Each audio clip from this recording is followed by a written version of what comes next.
Live from Vintage Throne Stadium in Springwater Township, Baycats TV presents the Inter-County Baseball League. Tonight, it's the visiting Guelph Royals in town to take on the hometown Barrie Baycats.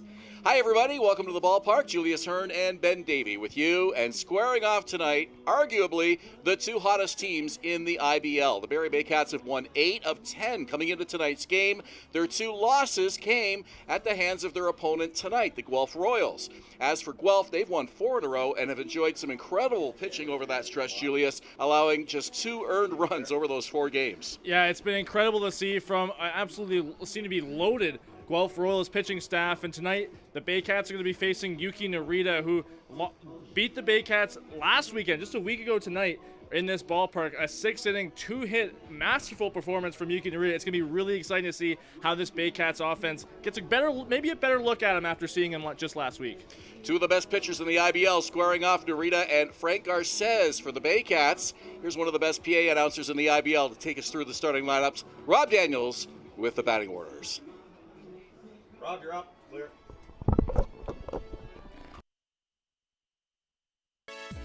Ladies and gentlemen, girls and boys, welcome to Vintage Throne Stadium for season number 23 of Barrie Baycats Baseball. Tonight's Inter-County Baseball League game features the visiting Guelph Royals and your Barrie Baycats. Here are tonight's starting lineups. First for the Guelph Royals, managed by Dino Rumel. Batting first at shortstop, number 44, Franklin Torres. Batting second, the second baseman, number 35, Blake Simpson. Batting third in right field, number 11, Andy Leader. Batting fourth, playing third base, number 4, Garrett Takamatsu. Batting fifth, the first baseman, number 15, Josh Garton. Batting sixth in left field, number 28, Ethan Hammond. Batting seventh, the designated hitter, number 16, Keon Moseni. Batting eighth, the catcher, number 23, Evan Ash. And batting ninth in center field, number 50, Ashton Patterson. On the mound tonight for the Royals, number 19, Yuki Narita. And now, ladies and gentlemen, girls and boys, the starting lineup for your Barrie Baycats, managed by Josh Matlow. Batting first in center field, number 9, Canis Ijo. Batting second, the shortstop, number 11, Brendan Hernandez. Batting third, the catcher, number 55, Hayden Jaco. Batting fourth, the first baseman, number 20, Nolan Macabroda. Batting fifth at third base, number 29, Malik Williams. Batting sixth, the designated hitter, number 27, Ryan Rio. Batting seventh, the second baseman, number 26, Adam Odd. Batting eighth in right field, number 28, Noah Hull. And batting ninth, the left fielder, number 47, Brad McQuinn. On the mound tonight for your Baycats, number 97, Frank Garces. Here are the umpires for tonight's contest. Calling the balls and strikes, we have Ryan Jackson. Handling first base, it's Scott Costello. And at third base, Don Michel. Fans, tonight is a very special night at the ballpark. It is military night. This is a special evening as we recognize the tremendous efforts of our armed forces and what they have done for our country.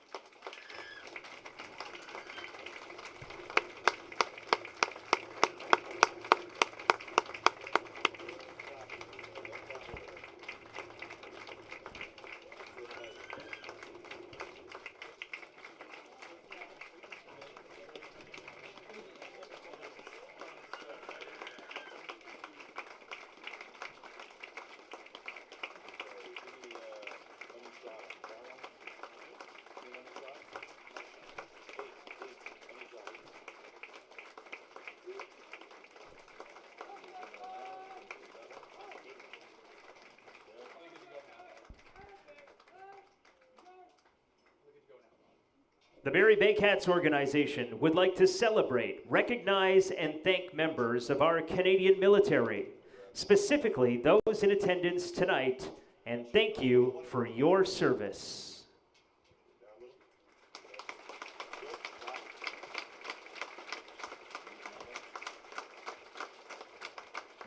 Fans, can you please rise if you are able to, and kindly remove your hats for the playing of our national anthem. Thank you.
On a beautiful Thursday night here at Vintage Throne Stadium.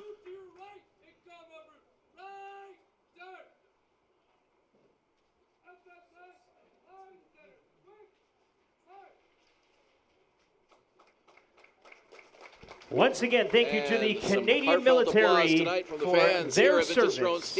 We for our men and women you. in uniform, probably close to 100 or so on the field right now as we salute them, and they will get to enjoy a great night of baseball here this evening at the ballpark. Absolutely. Special thanks to all of our current and former members of the Canadian Armed Forces. Just a great tradition that the Baycats do annually, military night.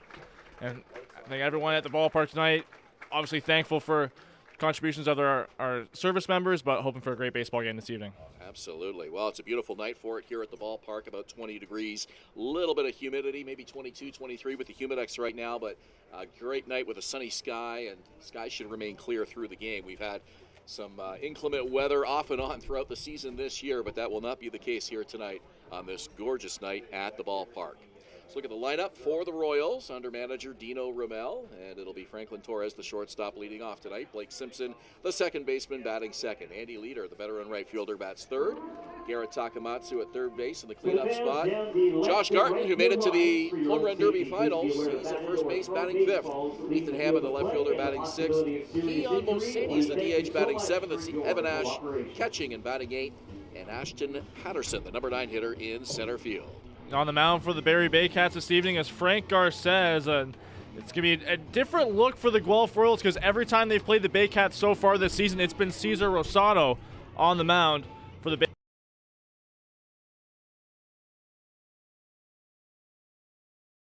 Ninth appearance of the season, 8th start, comes in a 5-1 record, a 2.14 ERA. Coming off back-to-back wins against Kitchener and Toronto, both of them he went 7 innings each, allowing 7 and 6 hits respectively. So he's been on a hot stretch as well. Yeah, this certainly has the makings of a well-pitched game on both sides. Garces with that sparkling 2.14 ERA. All three Baycats starting pitchers this year, him along with Rosado and Benitez, have kept their ERAs below 2.5 runs per game. And over on the other side, we'll see Yuki Narita face the Baycats. His ERA tonight comes in at 1.83. So this could be a low-scoring nail-biter tonight between two of the IBL's best pitchers. Well, Narita hasn't qualified yet in terms of his innings pitched this year, but not to say that he hasn't been dominant all year, mostly be coming out of the bullpen, but we'll get into him a little bit more later when we get to the bottom half of the first inning. But for Narita, he's been coming mostly out of the bullpen this year. This will be his second start of the season. Like I mentioned earlier, both of them have been against the Baycats now. But for Garces, he comes into this game tied for third in the IBL with his own teammate Juan Benitez and ERA in the IBL, Jacob Cush, obviously of the Guelph Royals, leading in that category. Well, a great turnout here tonight. Other than the Hamilton game here on Tuesday, which had some weather issues.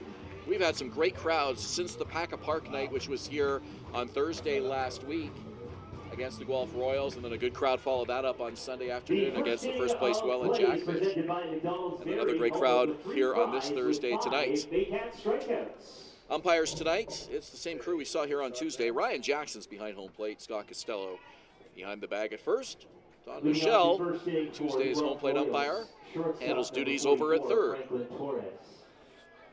Torres steps in, Garces adjusts his cap and toes the rubber, and we'll get ready for the opening pitch here tonight. Ben, you mentioned the crowds here, and the last stretch of home games, this is the fourth of a four-game homestand. It just seems like everyone around the area really started to turn their heads towards the Baycats as we head into August. First pitch is outside from Frank Garces, and we're underway at 7:41 here at Vintage Throne Stadium after a nice pregame ceremony saluting our men and women in uniform. A called strike, and it's 1-1.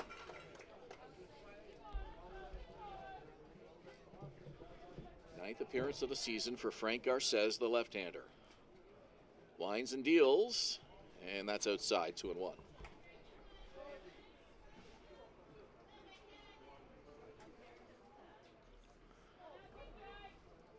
Here's the pitch.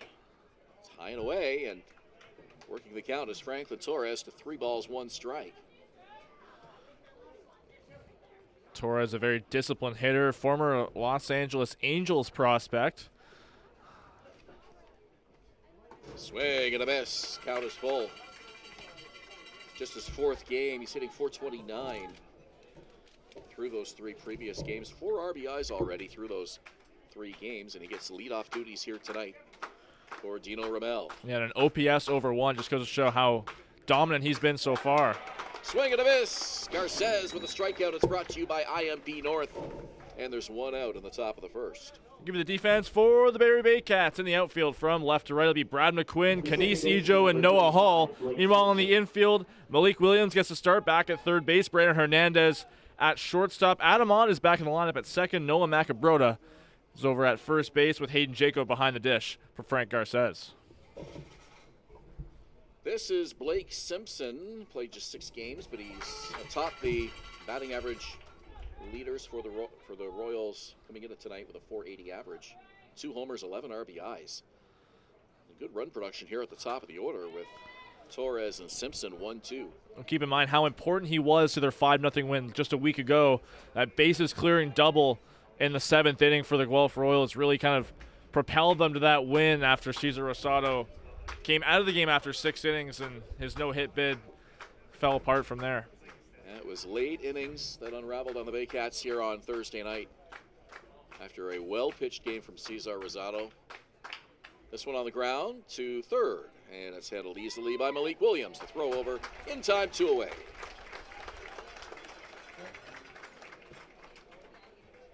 The right fielder, number 11, Andy Leader. Andy Leader hitting .235. No bad third for the Royals here tonight.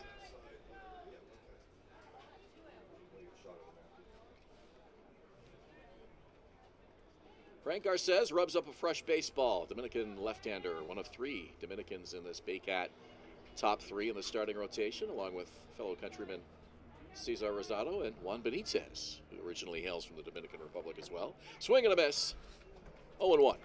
Yeah, right there, it's a good example of how a little bit of the struggles from Andy Leader this season. The strikeouts have been kind of inflated in terms of the numbers, and Frank Garces is not going to give him any favors. Up high, Leader doesn't chase, it's 1-1. 5 walks to 16 strikeouts on the year while in Guelph for Andy Leader. Swings and misses on that offering. It's a ball and 2 strikes.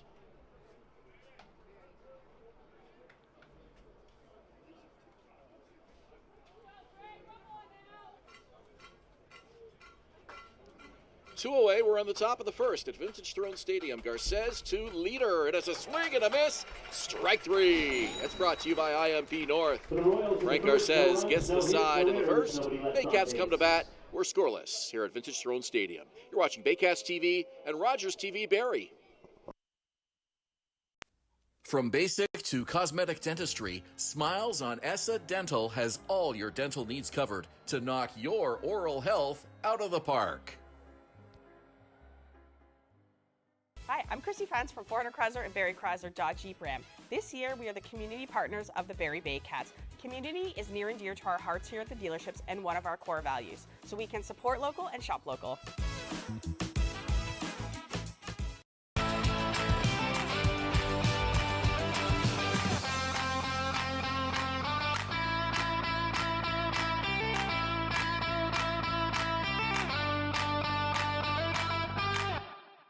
Moving.ca. For all your moving needs for over 35 years, Moving.ca. The original two men who just happen to be small, who make moving stress-free. Two small men with big hearts moving. We always have a big heart for you at Moving.ca. At Domino's, mix and match any 2 or more pizzas and sides for just $8.99 each. Like when pizza night's more like pizza and lava cakes night, or pasta and stuffed cheesy bread night, or we're gonna need a bigger table night. Mix and match Canada's favorite pizza and more at Domino's.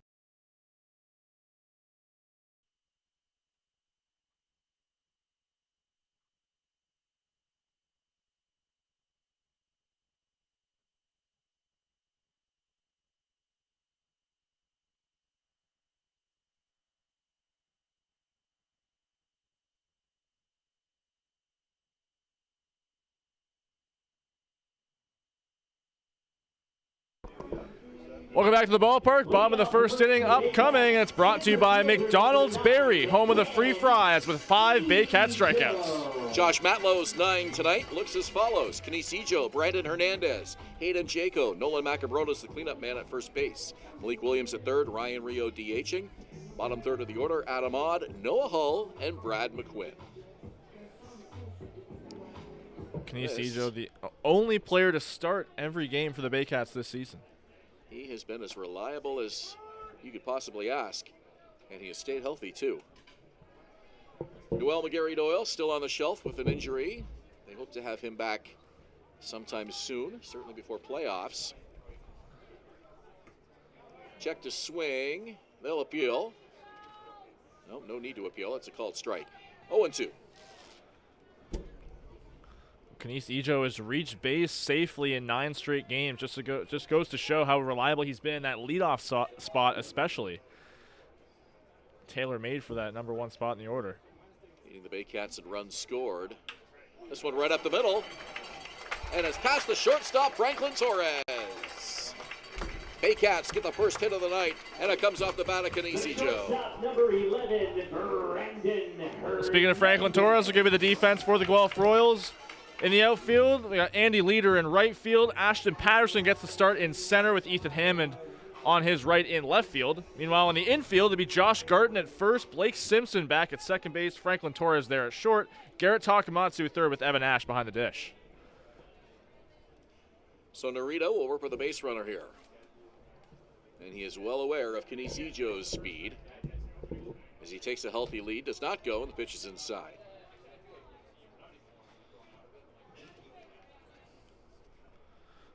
Ejo's 12 for 14 this year on stolen base attempts. Baycats leader in runs scored. This one's fouled away, and the count 1-1. Didn't have a huge lead there. It was only a couple strides off. Josh Garton holding him on fairly effectively, but Canisijo, you know what he can do, especially with Yuki Narita being a right-hander. He could get a good jump here. Bit of a bigger lead now.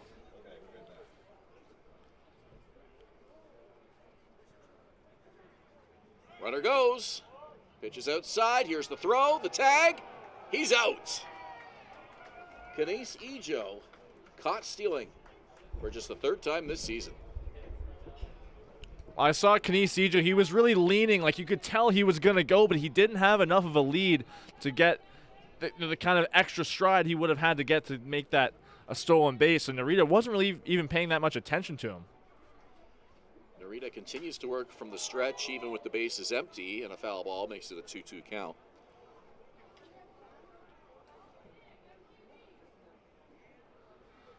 So Ejo now 12 for 15 in stolen base attempts. Ricky Phillips leads the team with 13 steals in 20 attempts.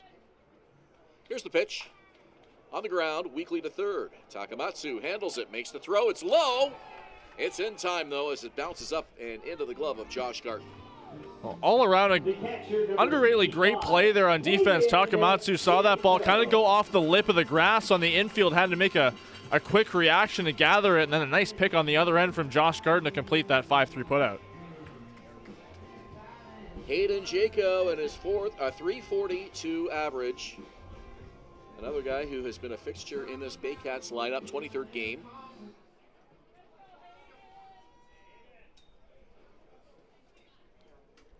Narita with that slightly less exaggerated Nestor Cortez-like delivery with that hesitation with that leg kick.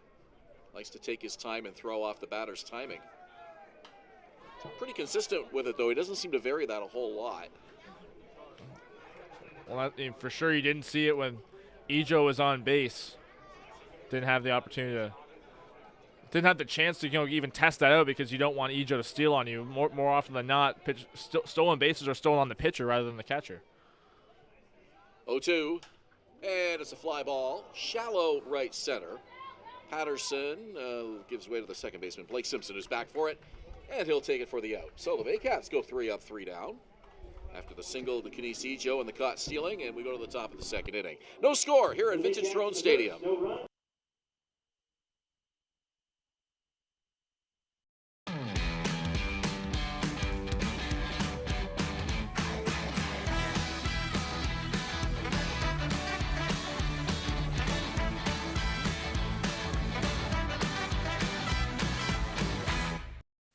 From basic to cosmetic dentistry, Smiles on Essa Dental has all your dental needs covered to knock your oral health out of the park.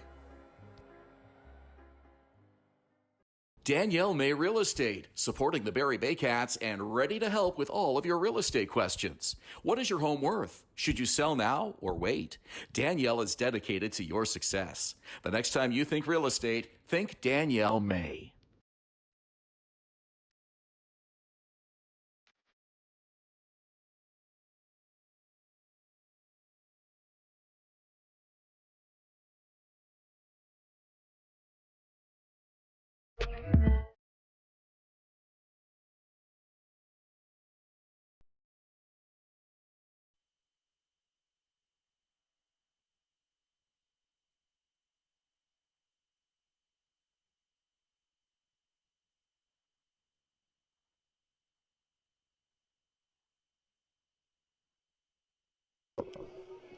Top of the second inning, Guelph coming to bat. Middle of the order, due up. Garrett Takamatsu, Josh Garten, and Ethan Hammond. Frank Garces got the Royals 3 up, 3 down in the top of the first. For the Royals, third baseman number 4, Garrett Takamatsu. Takamatsu, the former Toronto Maple Leaf. 290 average, 11 games, including tonight for the Guelph Royals.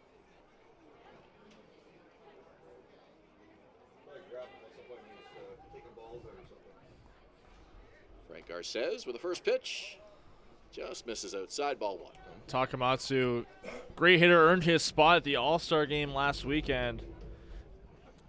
Hitting .266 in the year, but a .795 OPS. Slices that one the opposite way, shallow right. It's the second baseman backpedaling for that. 1 out on a catch by Adamon on the outfield grass. Limited contracting, design, supply, build, renovate, servicing Simcoe region for over a decade. At bat for the Royals, first baseman Josh number Garten 15, fell Josh 2 Garten. home runs short of Tyler Duncan, who took the home run derby last weekend at Welland Stadium before the All-Star game. And boy, take nothing away from his performance, though. He put on an absolute show.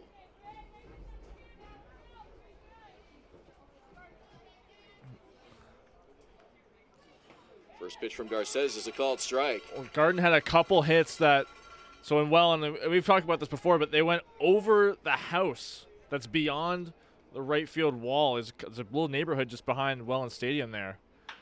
Hits this one hard, and it's through past the first baseman, Nolan Macabrota, into right field. So the Royals get their first hit of the night. And Ethan Hammond will bat with a man on. Number 28, Ethan Hammond.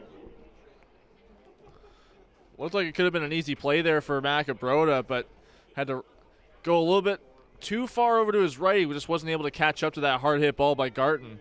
Like we were just mentioning, a guy that's tailor-made for something like the home run derby. I mentioned he was hitting the ball over the houses beyond Welland Stadium. He actually hit, I think it was a skylight of one of the other houses. That's how far he's been hitting the baseball. On the ground to second. Odd bobbles it, goes to short for one. The relay to first. It's high, and safe is Hammond on the fielder's choice. So they get Garton 4-6.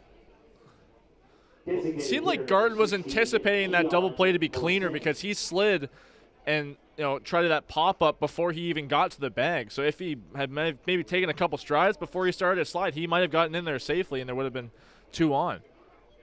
A little bobble by Odd cost an extra half second or so, and throw from the shortstop Hernandez was not great anyways.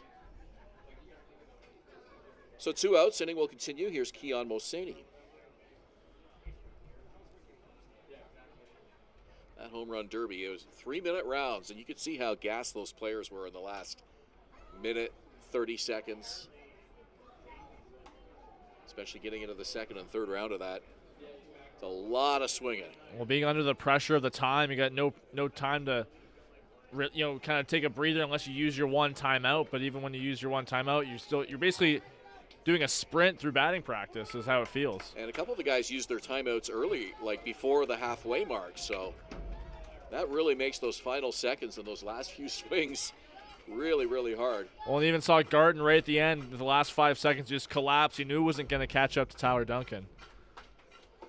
Swing and a miss. That's brought to you by IMP North. Frank Garces has 3 strikeouts through 2 innings. And the Royals strand a runner. We go to the bottom of the second, still scoreless at Vintage Throne Stadium. Visit Alliance Billiards and Sports in the northeast end of Barrie. A fun, friendly family environment offering pool, darts, karaoke, and live entertainment. Enjoy a large variety of delicious food and drinks on the patio. You'll come as a stranger and leave as a friend. From basic to cosmetic dentistry, Smiles on Essa Dental has all your dental needs covered to knock your oral health out of the park.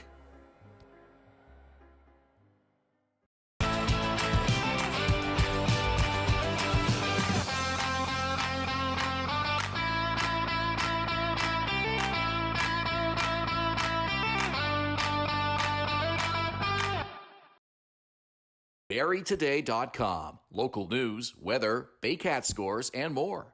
BarrieToday.com. Your community, your news.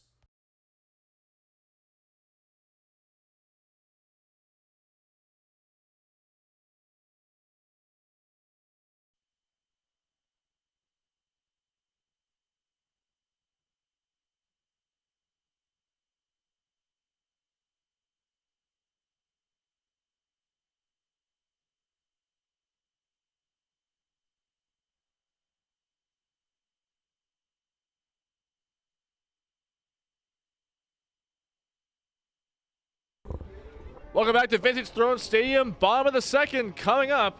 And it's brought to you by JC Unlimited Contracting. Design, supply, build, renovate, servicing Simcoe region for over a decade.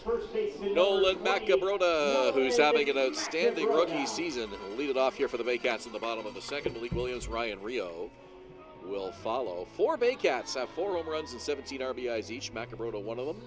Hayden Jaco and Kenisi Joe also locked in on those numbers coming into tonight's game.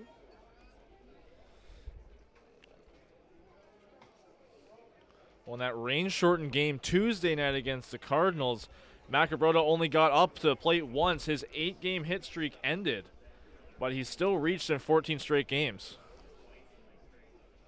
Yeah, that's a real bummer when your hit streak ends on a rain-shortened game, but what can you do? It is what it is. Yeah, he was 0 for 1 with a walk, so he was able to reach safely at least once, but still that little extra satisfaction about getting that hit to extend your streak. And sometimes players will say they don't really care about, the statistics like that, but deep down, they definitely do. There's no doubt about it. They always, in my experience, kind of traveling with the team a little bit, they're always talking about it. Always trying to hype themselves up, get ready for the game, and knowing they have something going is a little extra motivation. Let's see if he can keep the momentum going here tonight with a 2-1 pitch, and he lifts it foul. Count 2 balls, 2 strikes. A little late on both those last couple fastballs from Yuki Narita, and that gives him Narita at least a little extra opportunity here to maybe fool him with some breaking stuff, mess up his timing.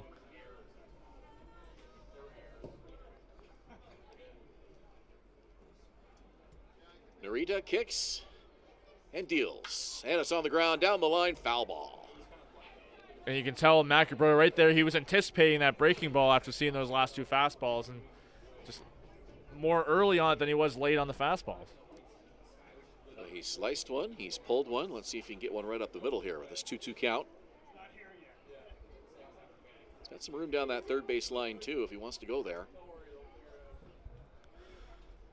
Here's the pitch from Narita. It's outside and the count is full. Yeah, Takamatsu is a good 30 feet away from third base. They have McAbro shaded a little bit up the middle with Franklin Torres fairly close to straightaway in the infield. Payoff pitch from Narita on the way, and it's a fly ball to left field. Going back is Hammond. He's got it for the out. 1 out in the second. Here comes Malik Williams. Third baseman number 29, Malik. Well, there is our ball boy and bat boy, Taylor Green. If we can pick up a shot of him, he's 12 years old, and he's a regular here at Vintage Throne Stadium during games, helping out with the balls and the bats. And Taylor is dressed appropriately for Military Appreciation Night because he is a first-year cadet. Lance Corporal Taylor Green, 12 years old. How cool is that? That's incredible. I was looking back on it. I had some family that, were part of the cadets or even served in the military, and I always regretted not, doing something like that. So definitely good on Taylor to suit up in the Army green. Fly ball pretty deep to left center field, and back near the warning track is Ethan Hammond to take it for the out. 2 away. Ryan Rio will come to the plate. Well, can't say enough about young Taylor. He is a fine young man, very polite. Players love him, works hard, and definitely a great kid, a great example. And he loves being here too. He really does. About it. Yeah, he's. In hockey, they would call him a rink rat because he's just always around them. I don't know, what do they call him in baseball? A kid that just hangs around the stadium all the time? Yeah, I'm not sure what that term would be. In hockey, the term is rink rat. Swing and a miss by Rio.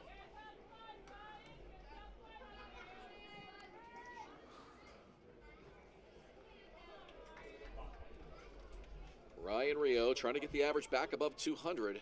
Here's the pitch. Swing and a miss. Rita pulled the swing. Rio waved right through it. Rio was really early on that one, and also it's kind of his weakness this year. Has been chasing a lot of outside pitches.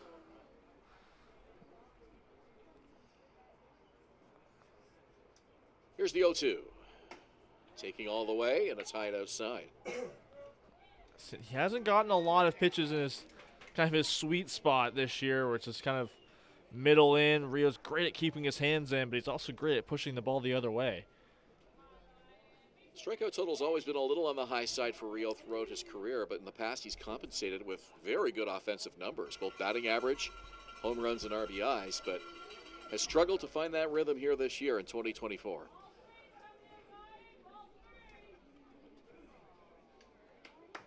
Even his on-base percentage is lower than usually would think it is for a guy like him who can draw his fair share of walks. Just 286 on base so far this season. Waits for the 2-2.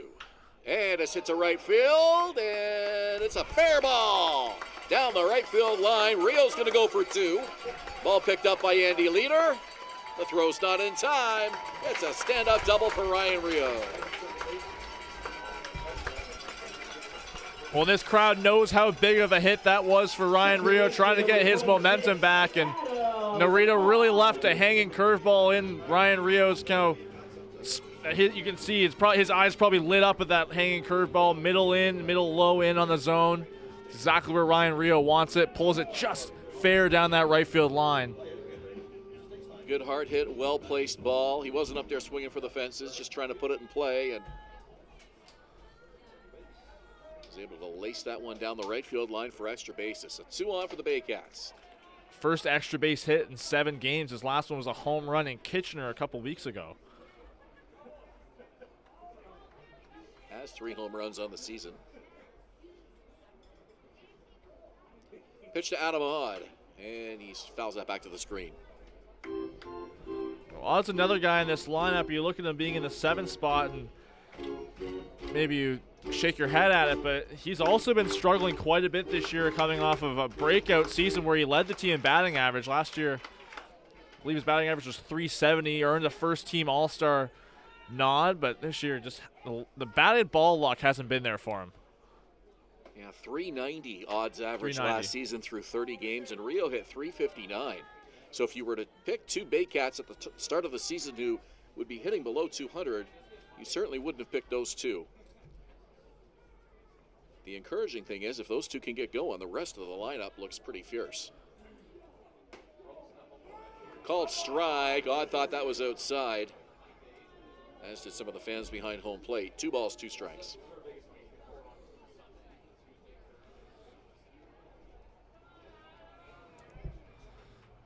Well, Odd's probably looking for that same pitch that Ryan Rio got, just a hanging breaking ball. But Rita's really been using the fastball a lot. Swing and a miss. A strikeout of Adam Ahmad ends the bottom of the 2nd inning, and the Baycats strand a runner. We've played 2, still scoreless at Vintage Throne Stadium. You're watching Baycats TV and Rogers TV Barrie. Moving.ca. For all your moving needs for over 35 years, Moving.ca. The original 2 men who just happen to be small, who make moving stress-free. 2 small men with big hearts moving. We always have a big heart for you at Moving.ca.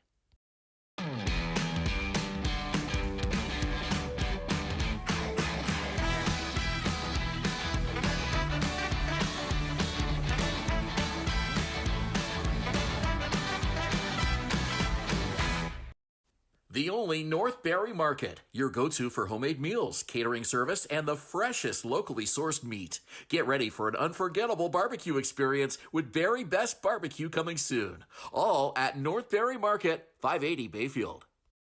The Collingwood Brewery at 10 Sanford Fleming, producing delicious lagers, ales, and seltzers since 2014. The proud home of the Baycats Brew. Check out their retail shop and tap room, and select products at the LCBO, beer store, and grocery stores. Cheers, and go Baycats! From basic to cosmetic dentistry, Smiles on Essa Dental has all your dental needs covered to knock your oral health out of the park.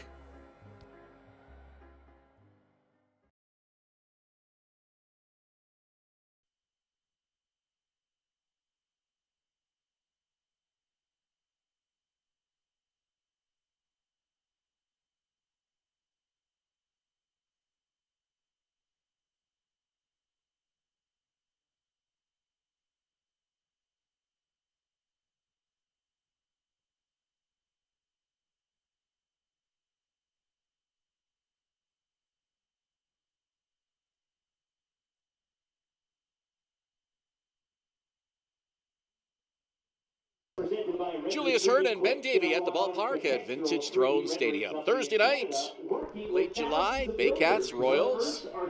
Pitching duo so far between Frank Garces and Yuki Narita. Garces will face 8-9-1 here. Evan Ash, Ashton Patterson, and leadoff man Franklin Torres. Baycats have a pair of hits. Royals with 1 hit. And the first pitch is outside.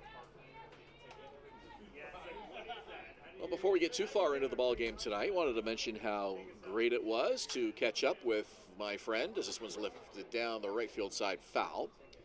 Bruce Barks Barker is here. He is the Guelph Royals public address announcer and making a trip up to Barrie with the team on the bus tonight. And had a chance to catch up with Bruce a little bit before the game. And Bruce, well known by many people that have lived in Barrie for a long time because he was the very first morning show announcer on Rock 95. He was there when the station launched in 1988, I believe. Yep. And asked Bruce when the last time was he was in Barrie, and he said it's been at least 10 years. I said, well, I guess Bayfield Street looks a little different now than it did. Back in those days, he said, oh, yeah. Well, he must have had a culture shock on his way into the stadium this evening, that's for sure. I'm sure he did. What is this, a Chick-fil-A at the Georgian Mall? Swing and a miss. It's brought to you by IMP North, one away. No, I can't believe how much change there has been, not only on Bayfield Street, but the whole city of Barrie in general. Center fielder number 50. There's just been so much growth. I think that's just been. You can also look at that, correlating with the size of the GTA. Just, people have found that they can still commute to work effectively, and people even working remotely, right? This is Ashton Patterson, the number 9 hitter, and a called strike to start him off. When Rock 95 launched, they broadcasted out of the Kozlov Center.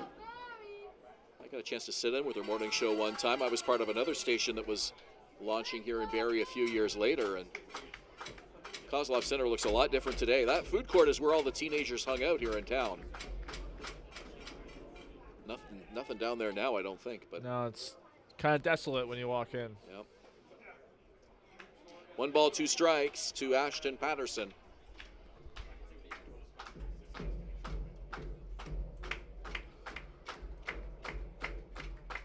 Pitch, swing and a miss. Another strikeout for IMP North. 2 away.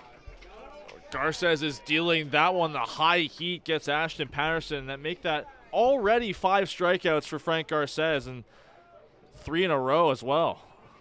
Back to the top of the order for Franklin Torres. So if you go to a Royals game at David E. Hastings Stadium, it'll be Bruce's voice that you hear on the public address mic. Baycats will be there again on Tuesday next week. Bruce does a great job, does a lot of radio work as well, and one-time PA announcer for the Toronto Rock. A guy who just has so many incredible stories. He's been a lot of places and announced for a lot of teams. Well, legend not just in Barrie or in Guelph, but you can even say just a legend in Ontario, Southern Ontario. Fouled off right side.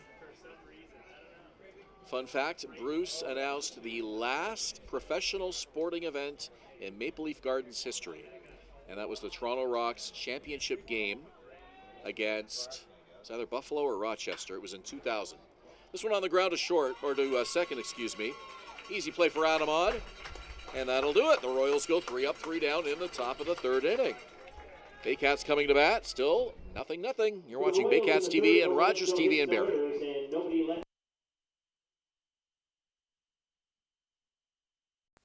From basic to cosmetic dentistry, Smiles on Essa Dental has all your dental needs covered to knock your oral health out of the park.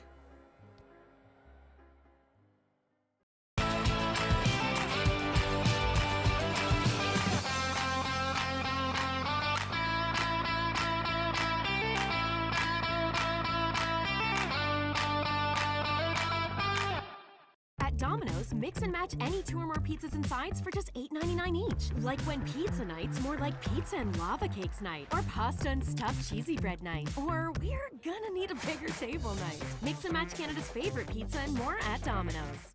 Hi, I'm Chrissy Fans from 400 Chrysler and Barrie Chrysler Dodge Jeep Ram. This year, we are the community partners of the Barrie Baycats. Community is near and dear to our hearts here at the dealerships and one of our core values, so we can support local and shop local.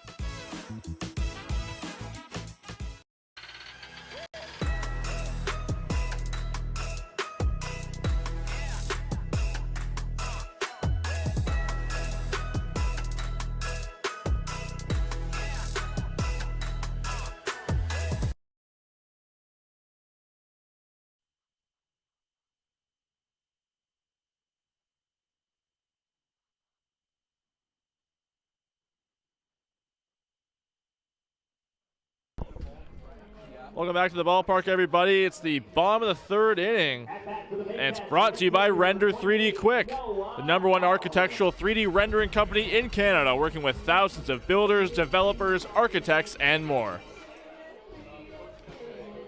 All right, here comes Noah Hull, the number 8 hitter.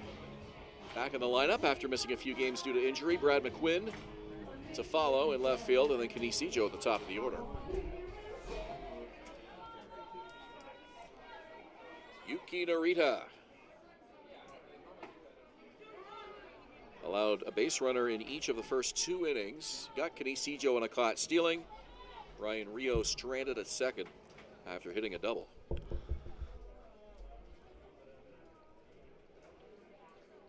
Hull keeping the average above 300, 311 coming into tonight. Another first-year Baycat. You mentioned he missed some time. That was from a concussion that he got in a collision on Canada Day in London. He said he was still feeling good, just waiting to get cleared by medical staff, and he finally did in time for Tuesday's game, where he went 0 for 1 with a walk, but still trying to get back into the swing of things in the Baycats lineup. You look at the impact that some of these first-year Baycats have made. Nolan Macabrota, Noah Hull, Hernandez joining the team as well. This one backhanded by the shortstop. No play for Franklin Torres. Some of these players have just fit right into this Baycats offensive attack so quickly. And with the struggles of Ryan Rio and Adam Odd out of the gate here that have lingered now into the second half of this season, without the contributions of some of those first-year players, this lineup would look a lot different right now. Remember when Noah Hull, came back to the team? He was still going to college, so he came back after school was over, and he was inserted in the lineup right away, but his defense just wasn't up to par. McQuinn lays down a great bunt. Third baseman Takamatsu with a low throw, and it's off the glove of Garten. 2 on for the Baycats, nobody out. And here's the leadoff man, Kanisi Joe. Center fielder number 9, Kanisi Joe. Anyway, Noah Hull, when he got to the Baycats, he had a couple games where his defense was kind of detrimental to the team, but his offense was still there. He was still, cashing in runners when he was up and they were in scoring position, still contributing offensively, and that's a huge reason why, he's been a mainstay in the lineup when he's been healthy. An error charge to Takamatsu on the throw, so 2 on for Barrie. Ijo now with a chance to get Barrie on the board. Bottom of the third inning.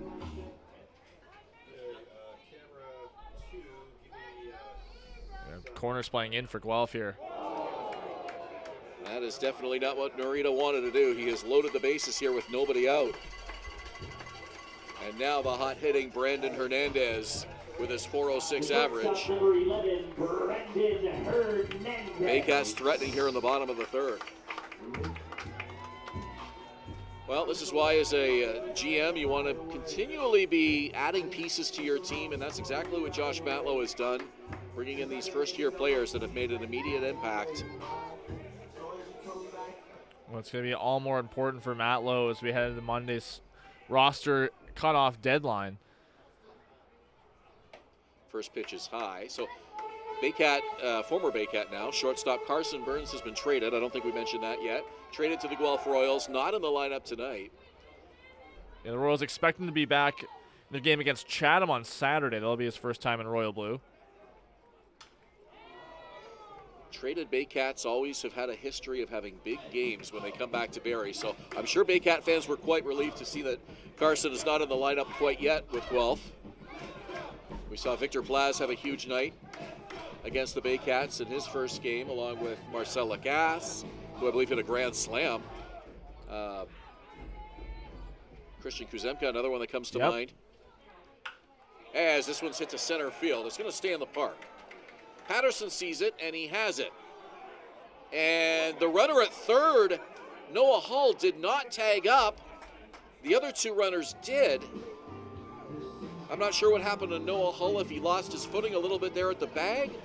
For some reason, he didn't even bluff. He just stayed right where he was. It didn't look like Noah Hull even moved, and I'm not sure if obviously didn't seem like McQuinn or Ijo picked up on Hull not making the move to go to home plate, but luckily for the Baycats, it doesn't cost them anything. Just a run scoring opportunity goes by, and the game's still scoreless. And now the umpires will converge.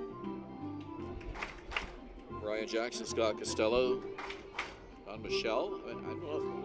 Well, it didn't look like Hull came off the bag at all, so I'm not even sure what the discussion's about. I'm not sure if Hull said that his foot was obstructed or something, and that's why he didn't go. I'd have to take another look at it and just see. But anyways, definitely an interesting play, because I also didn't see any kind of signal from third base coach Andrew White, signaling to Hull to go or to hold up. Could have just been verbal with his back to us. Yeah, I don't know. Pretty obvious situation to tag up there with nobody out, and I'm not sure why Hull didn't really make any attempt. My only assumption would be that he got a Hull that is verbal, clarification saying don't go because, that fly ball to center field to Patterson wasn't too deep, didn't carry as much as it thought it would off the bat. Well, the other two runners were ready to go, including Canisijo, who's at first base. He had gone almost halfway to second. McQuinn had gone maybe about a third of the way to third. Both of them got back in plenty of time. So let's see if that cost Barrie a run. Still only one out here.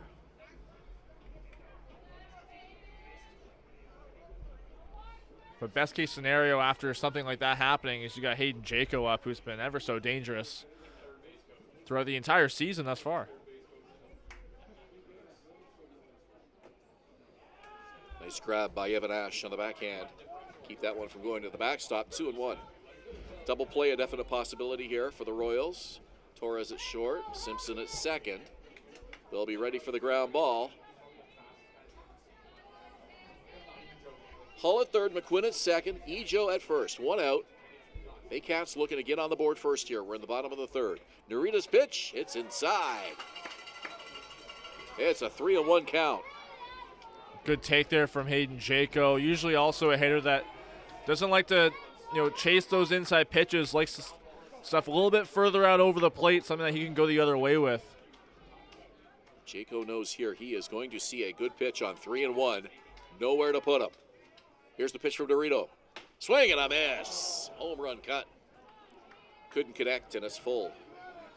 Well, Jaco saw that one all the way, but that blistering heat from Narita, he came out and put it right where he needed to in that situation. Jaco was behind on it. He was ready for the fastball and just couldn't catch up to it. So a 3-2 count. Narita to Jaco. Hey, it's a fly ball to center field. Pretty much the same spot. Patterson, a couple steps over, makes the catch, and now Hull will tag. Here's the throw into third. Head first slide, not in time. Noah Hull crosses home plate. It's 1-0 Barrie.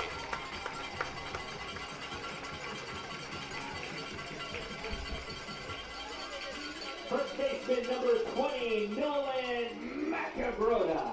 That's a huge first run for the Baycats, and after Narita's dominant performance just last week here in Barrie against the Baycats, Barrie has seemed to kind of understand what to expect from the Japanese right-hander. Already 1 run on 3 hits. Narita only gave up 2 hits in 6 innings last week. Nolan Macabrota now will look to capitalize with a couple in scoring position. 2 out. First pitch swinging, and it's high, very high. Over the screen, out of everybody's reach into the trees.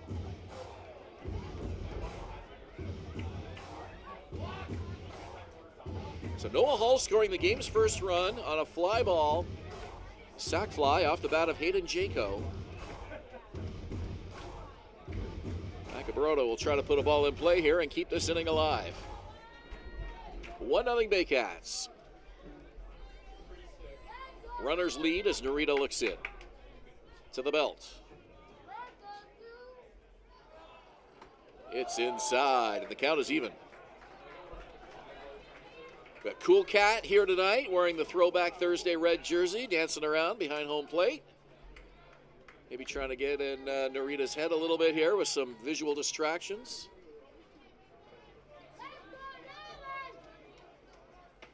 Breaking ball for a strike. 1-2. A tough take there from Macabrota, but it really seems like he's been patient in this at-bat so far, just waiting for his pitch, something that he can hit hard. Just hasn't seen it yet from Narita. We don't usually see Cool Cat trying to distract the pitchers, but he was right into it there. Oh, yeah. 1-2 pitch. On the ground, weakly foul over near the Barrie dugout. Same kind of situation there as in last at-bat for Macabrota. A couple fastballs, and then Narita mixes it up there with that curveball, and same as in the last at-bat, Macabrota really out in front of it, but able to get a piece. 1 ball, 2 strikes. Macabrota, the lefty. Swings the bat as he waits. Narita's ready. Here's the 1-2 pitch. Foul back to the screen. Another fastball from Narita. Macabroda able to catch up to it, but really had to protect the plate there. Good strategy. You can tell oftentimes when the guy fouls the ball straight back that his timing is right. He just didn't quite line it up with the swing.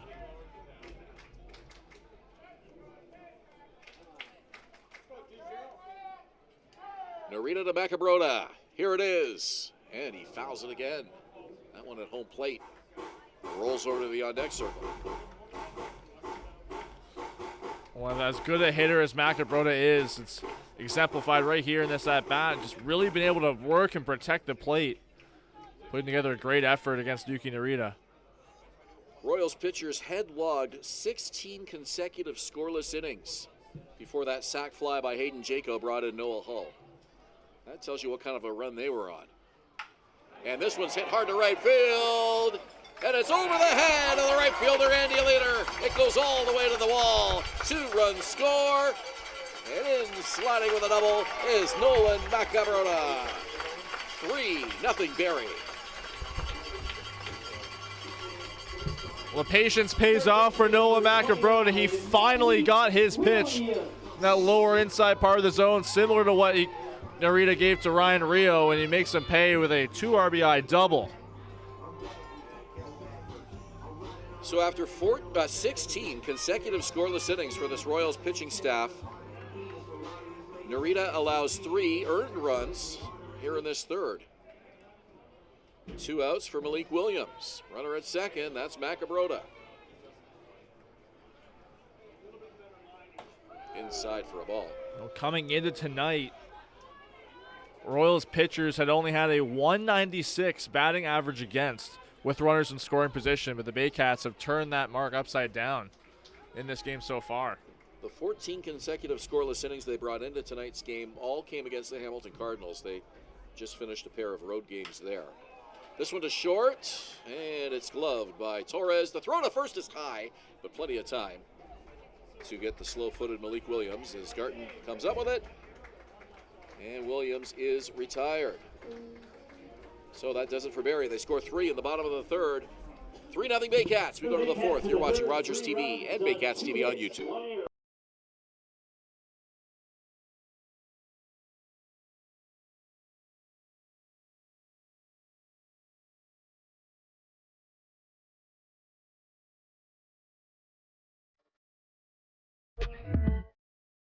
From basic to cosmetic dentistry, Smiles on Essa Dental has all your dental needs covered to knock your oral health out of the park.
We're going to the top of the fourth inning.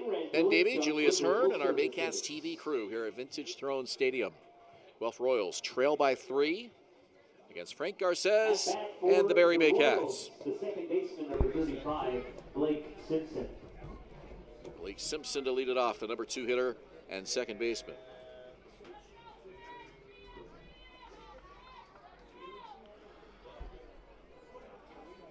So the Royals down by 3. They shut out the Baycats 5-0 and Hamilton 7-0 in their 4-game winning streak. Had a 5-1 win over Toronto, 8-1 win over Hamilton. So they outscored the Cardinals 15-1. This one to deep left field, but the catch is made. by tonight's left fielder, Brad McQuinn. One away. Oh, that ball fell out of his glove, I guess. Looked like he caught it all the way, and I took my eye off it, but apparently it squirted out of his glove somehow. Yeah, you can tell McQuinn's just kind of distraught with himself. You can tell he's very angry, just with his body language out in left field. Has not been a good position for him in the last couple of weeks. He's played second base. He's played a lot of positions defensively. Versatility has really been part of the key to keeping him in the lineup. This one popped up, shallow left center. 3 Baycats converge. It's going to be Ejo taking it.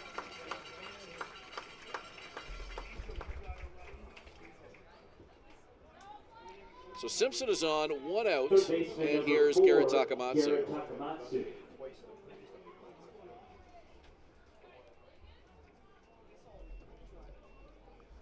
McQuinn had a couple of dropped balls in a game last week in left field. Yeah, make that 6 errors on the season now for Brad McQuinn. It's tough when half of them are easy fly balls that, for any player are just routine.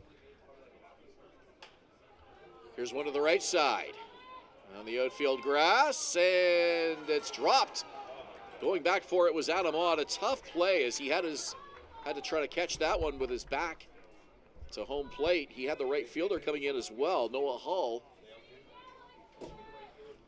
Well, Noah Hull was not running in as hard as he could for that ball, and in any situation, the outfielder running in has to be able to call off the infielder, and I think that was maybe some miscommunication between Adam Ott and Noah Hull, but in most circumstances that has to be the right fielder's ball because he has a better shot at making the catch. Adam Ott would have had to make an over-the-shoulder kind of play running back into his left.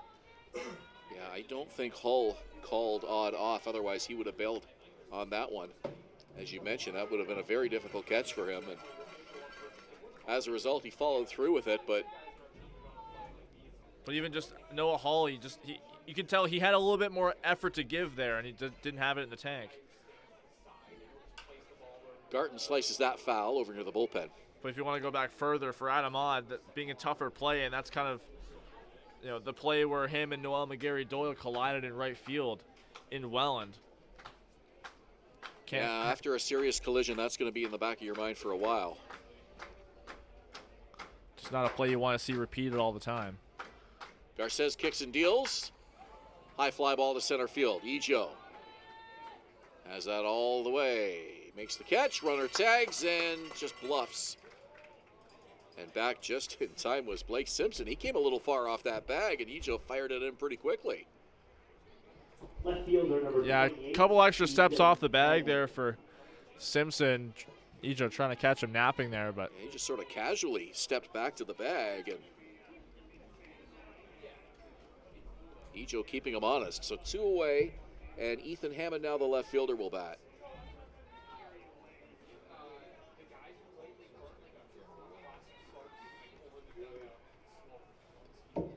Fastball low. Here's the throw down to second. The tag. He's out. A great throw by Hayden Jaco to nab Blake Simpson at second, and the Baycats are off the field. Still 3-0 Barrie. You're watching Baycats TV on YouTube and Rogers TV in Barrie.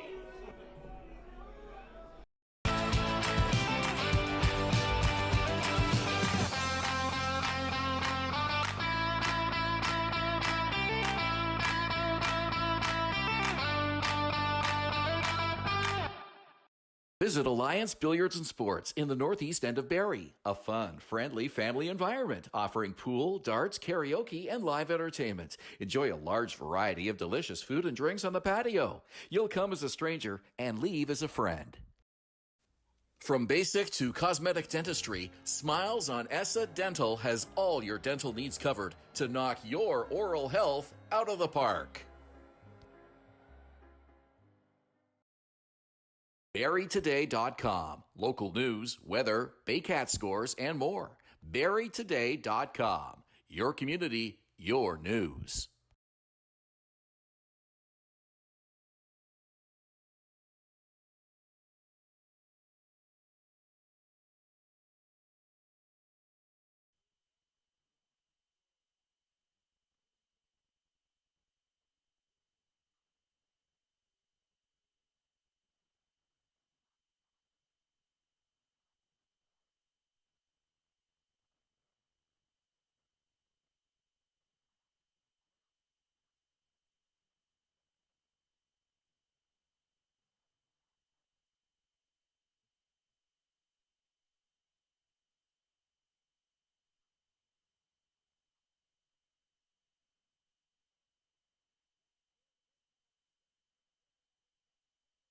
Ryan Rio. Baycats coming to bat. We're in the bottom of the fourth inning. Ben Davy, Julius Hern with you on Baycats TV and Rogers TV Barrie. It's a 3-0 Baycat lead. Baycats have won 8 of 10. Royals putting their 4-game win streak on the line here tonight. Ryan Rio, who hit a double in his lone plate appearance so far this evening in the second inning, swings and misses at the first offering from Yuki Narita. Rio took advantage of some sequencing from Narita, got that curveball in for a double his last time up. Swing and a miss. And that looked like the same pitch almost. Not as much break, but got a little bit of that sinking action. Pretty much in the dirt, and Rio just swung right over it. Swang or swung? Swung. He swung right over it. He swung. That one bounces up. All the baseball I've called over the years, and I said swang instead of swung. It's like flew out or flied out. I guess so. That's even trickier. Yeah. I think you could go with either there, couldn't you? That one usually always bugs me. He flew out. It should be flew. It should be flew, right? Yeah. Yeah. Well, it should be Toronto Maple Leaves. Nobody says that, including the baseball team. Exactly, or the hockey team. 2 balls, 2 strikes. Narita. To Rio. Just missed. Good take by Rio. That was a great take by Rio. Usually you see him offer at those kind of pitches, especially a fastball just on that outside that edge of the plate, but great patience from Ryan Rio taking the chance to maybe get his pitch here. Ball 4. Ryan Rio reaches base for the second time tonight. The second baseman, number 26, Adam Odd. This fourth inning of play brought to you by Clarkson Bins and Junk Removal, the local source for simple, clean, and reliable disposal bin rental and junk removal services. Here's Adam Odd for the Baycats. Noah Hull on deck. Brad McQuinn, the number 9 hitter. Still nobody out. Baycats get a base runner. They've had base runners all 4 innings. Finally got to Narita in the third with 3 runs. So that scoreless streak of 16 consecutive innings has come to an end. And just to run through them, Jacob Cush threw 4 scoreless innings in the back half of his start on Sunday. Ilmar Concepcion closed it out with a scoreless 9th. As Odd fouls it away. On Monday, Hector Yan threw 6 1/3 shutout ball. Brandon Deans 2 2/3 scoreless to finish against Hamilton. So the Royals taking advantage of a struggling Hamilton lineup. Baycats getting to Guelph with 3 runs in the third inning here tonight. Pitch to Odd. Just got a piece. You mentioned that slotting lineup for Hamilton. It just seems like at the beginning of the year, especially when they came here for the first time to play the Baycats, we noticed like their offense was kind of the story of their year at that point. But since then, it's just been declining in terms of look at the batting average numbers. What was a .291 average in the first month or so of the season has turned into something right around 230, maybe even lower than that. I believe they had an 11-1 win over the Baycats. As Odd swings and misses, ball gets away, and he doesn't even make, runners on base. Up to second base now goes Ryan Rio on the drop third strike. Odd is out, and here's Noah Hull.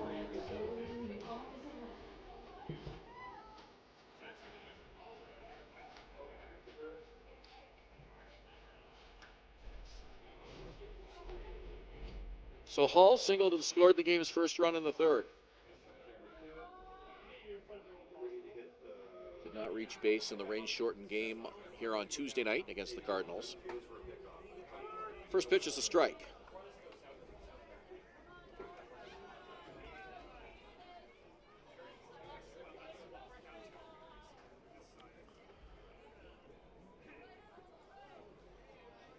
Yuki Narita checks the runner, kicks and deals, and it's hit on the ground. Right side, the underhand toss to the pitcher, covering is in time for the outs.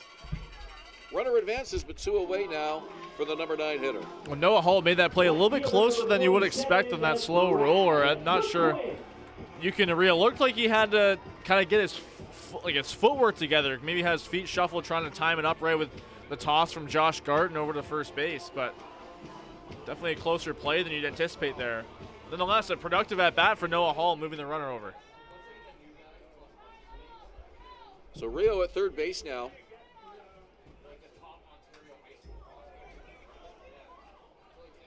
Ryan Rio alertly taking second on a drop third strike. Adam Odd striking out, not a situation where he could have advanced, but Rio, very alert base running, getting to second and now taking third on the ground out by Hall. And now McQuinn will try to bring him in with 2 away. Time is called as Narita wants a fresh baseball. Well, Narita, with the majority of his time this year having been coming out of the bullpen, he's had a lot of chances where he's come in with, clean slate, nobody on base. But coming into this game, opposing hitters are just 2 for 8 with runners in scoring position against him. But that's all been kind of flipped upside down in terms of the Baycats' offensive success so far in this game. 1 ball, 2 strikes, 2 outs. Narita deals, swing and a miss. Baycats unable to score in the 4th inning, and they strand a runner. Julius will call innings 5 and 6. When we come back, you're watching Baycats TV and Rogers TV Barrie. No runs, no hits. The only North Barrie Market, your go-to for homemade meals, catering service, and the freshest locally sourced meat. Get ready for an unforgettable barbecue experience with Barrie Best Barbecue coming soon. All at North Barrie Market, 580 Bayfield. Moving.ca. For all your moving needs for over 35 years, Moving.ca. The original 2 men who just happen to be small, who make moving stress-free. 2 small men with big hearts moving. We always have a big heart for you at Moving.ca.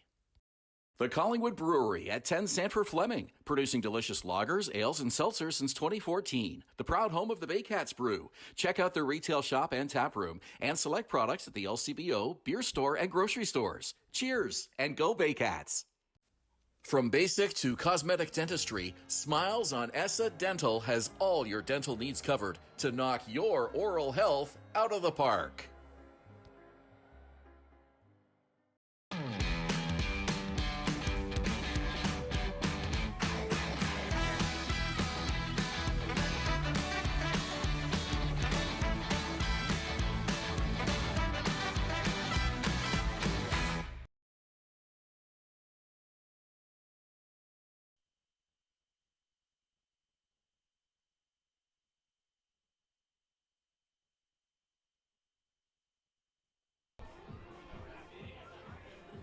The 5th inning of play is presented by Top of the 5th inning here at Vintage Throne Stadium, the Barrie Baycats with a 3-0 lead over the Guelph Royals. Frank Garces has been dealing so far just 41 pitches through his first 4 innings of work tonight, that along with 5 strikeouts. Has the Baycats in this game so far. 3-0 is the score. It'll be Ethan Hammond back up to the dish after being at the plate at the end of the last inning. Hayden Jaco with an incredible pickoff throw to get Blake Simpson napping over at second base. That went in there for a strike. First pitch of each inning for Frank Garces has been a ball. That one popped up, could be playable. Malik Williams over, he just can't catch up to it.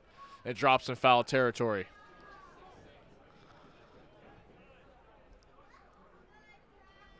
So the first pitch of each inning for Frank Garces has been a ball. Meanwhile, 10 of his 11 other batters he's faced outside the leadoff spot in each inning, he's had a first pitch strike. So really just finding that first pitch of each inning to find his command. It's really worked out for him so far with 5 strikeouts, on the verge of another here. The 1-2. Cut and a miss. 6 Ks on the evening so far for Frank Garces. 1 down. Strikeout brought to you by IMP North. Designated hitter number 16, Keon Moseni. One of those strikeout victims earlier in the game, Keon Moseni, steps in for the second time. First pitch is just outside.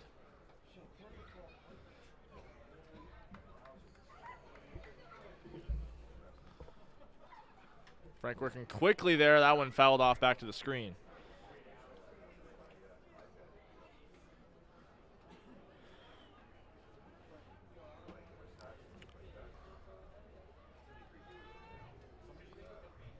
The 1-1, broken bat, little dribbler to third base. Malik Williams playing shallow in the infield. His throw is high and to the outside of the bag, but Nolan Macabrota keeps his foot on for out number 2.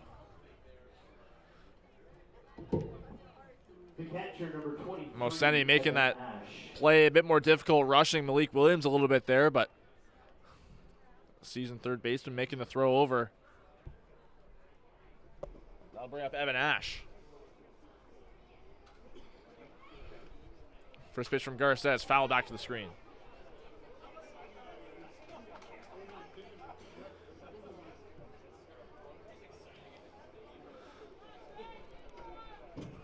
.222 average and so far this year for Evan Ash through 45 at-bats this year. Sees another strike there from Garces.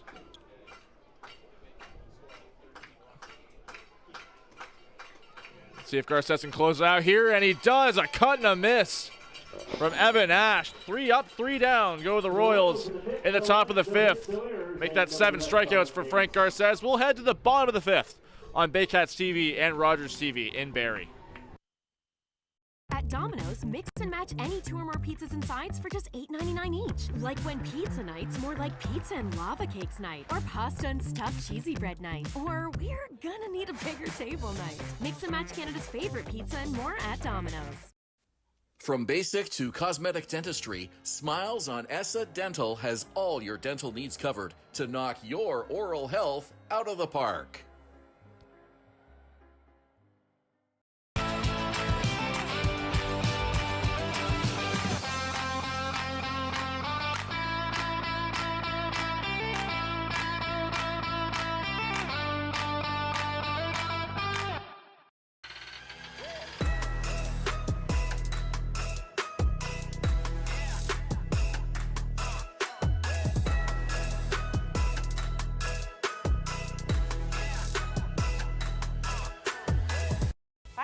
Fans from 400 Chrysler and Barrie Chrysler Dodge Jeep Ram. This year, we are the community partners of the Barrie Baycats. Community is near and dear to our hearts here at the dealerships and one of our core values, so we can support local and shop local.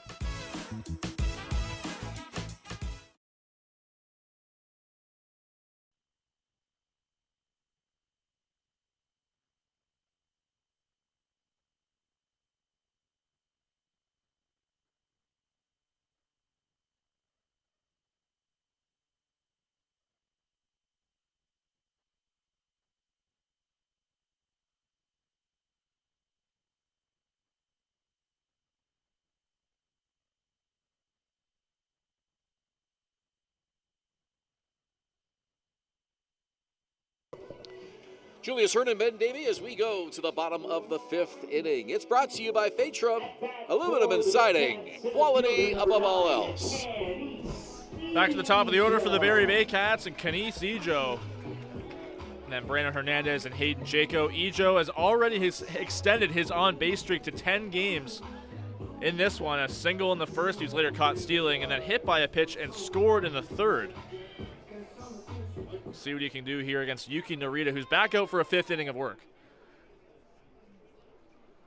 First pitch is a looping curveball in there for strike 1. Well, you and I were both saying off mic during the break that take nothing away from the Well and Jackfish, who are in first place right now, or the London Majors, but this Barrie-Guelph matchup would be a fantastic IBL championship series. Absolutely, and just considering like the 3-4 games of already between these teams have been so close. Especially the pitching probably being the story of each game if you want to go into each game individually. Yuki Narita definitely a big part of that last week as that one's fouled off. These teams are going to meet again on Tuesday night in Guelph, and that will be the final regular season matchup for the Royals and the Baycats. 7:30 ball game at Hastings Stadium. Not too far of a drive if you want to check that out on a Tuesday night. And Baycats 1-2 against the Royals coming into tonight. They are one of only 2 teams that the Baycats have a losing record against so far. The London Majors, the other team there, is 1-2 against. 0-2 from Narita, another curveball, but fouled off by Ejo. Barrie has 2 games left on the schedule against London. I believe they're back-to-back. Yes, they are. And then they also, the week before that, back-to-back against the Welland Jackfish, which is going to be another huge home-and-home series for them. But think about it. This is the first game of 3 straight days where the Baycats play. They're in Hamilton tomorrow and then back here against the Kitchener Panthers Saturday afternoon. Popped up and foul out of play beyond the right side. Ejo really working this at bat, still stuck at 0-2. It's been a busy week for the Baycats, and you can rest assured everyone's going to enjoy their day off on Sunday when it finally gets here, because 4 games here at home this week, Sunday, Tuesday, Thursday, and Saturday. The Tuesday game was the rescheduled Hamilton game. And 4 in a row at home for the Baycats. They got a road trip to Hamilton scheduled for Friday. Wave and a miss from Kenice Ejo. He is the first out of the inning. Shortstop number 11. Well, Narita has retired 4 in a row. 5 of 6. The walk to Rio, the only base runner that has reached since Malik Williams' final out of the 3rd. Of his last 4 outs, 3 of them have been strikeouts, so Narita really humming along here for the Royals as we approach the middle innings. Well, that's back-to-back Ks for Narita as well, as he faces Brandon Hernandez, who pops up foul out of play beyond the screen. Hernandez, other than his first game in the Baycats uniform, which was in Guelph a few weeks ago, he went 1 for 4 in that game. He's either had a multi-hit effort or has gone 0 for altogether. The looping curveball, that's a called strike. Yeah, he's really been hot and cold, but it's like hot, cold, hot, cold. Kind of start that he's having here with Barrie. The win against the Jackfish on Sunday, he went 5 for 5. There's the 0-2, and it's a cold strike 3. Narita just caught the outside corner with a changeup. You know, that trend kind of continuing here tonight now as Hernandez is 0 for 3, having a frustrating evening at the plate, but it's just interesting how that has played out for him in the handful of games since he's been here. Seemingly frustrated after that call, but they'll bring up Hayden Jaco. And Hernandez, I asked him about it after the game on Sunday. He actually said that he's never had 5 hits in a game at a level like this. He's been playing baseball, even was in the Cardinals minor league system for quite some time. Not easy to do at any level. And he almost had a chance to go for 6. He was on deck when the last batter on the Baycats half of the 8th was Kenice Ejo. As that one's lined into right center field, it'll get down. Hayden Jaco with his first hit of the game. Baycats stay alive here in the bottom of the 5th. First baseman number 20, Nolan McInroda. Jaco giving Josh Garton a nice bear hug at first base. I'm not sure if those two have any history or not. Jaco played in London for a couple of years before coming to Barrie, so the Royals and Majors, arch rivals, of course. Well, Garden been in the IBL for quite a long time, and both these guys were in the starting lineup for the North team at the All-Star game, so they obviously had a chance to see and talk at a game in Welland. This first pitch to Macabroda is inside. We've said it before, but Josh Garton is just such a nice guy. Absolutely. And a fun guy. The fans enjoy him. His teammates love him. We saw him just having the time of his life at the home run derby with his daughter out there on the field. I think she had the sour keys. She keeping the candy going there. That one didn't hit him. Evan Ash had a tough time finding the ball. Jaco's trying to stretch it into 2 bags, and he's safe at third.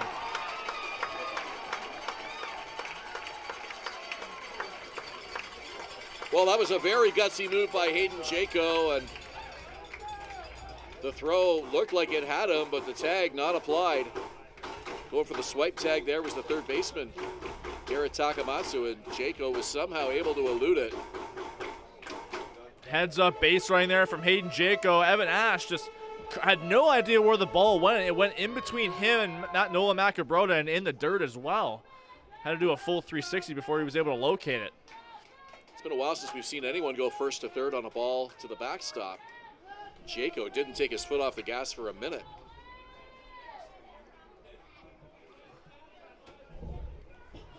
So base hit will score Hayden Jaco now with Wonder if Noah Macabroda has the green light here in the 3-0. And he doesn't. Leaves it low, and another base runner for the Baycats in the 5th inning. Second time Noah Macabroda's reached this evening. Williams.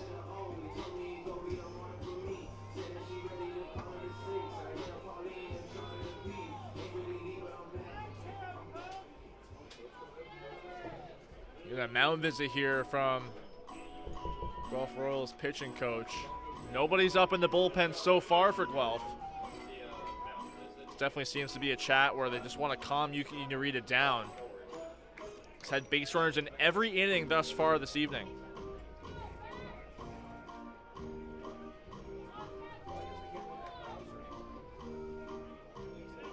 Well, the whole defense in on this conference on the mound. Not sure what they could be discussing. 2 outs in the inning. Williams will probably be just looking for a ball that he can drive here to put in play and try to bring in that runner third base. Well, there are 2 outs, so it's just as simple as getting a ground ball to get out of this inning, but seen so far, compared to last week, the Baycats have really been hitting Narita hard. 5 hits so far against Narita. 2 of those have been doubles. I'm gonna bring up Malik Williams. Up the middle, base hit for Williams.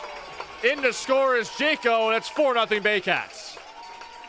Williams saw exactly what he wanted. A first pitch fastball, he drove it right up the middle and gets the runner in from third. That was the job in that situation, and nicely executed by Malik Williams. Get Hayden Jaco in from third base. Williams making that look easy. Looked like a high changeup, and he had no problem going right back up the middle with it and hit it hard as well. And how big now does that decision by Jaco look to get to third base on that ball to the backstop?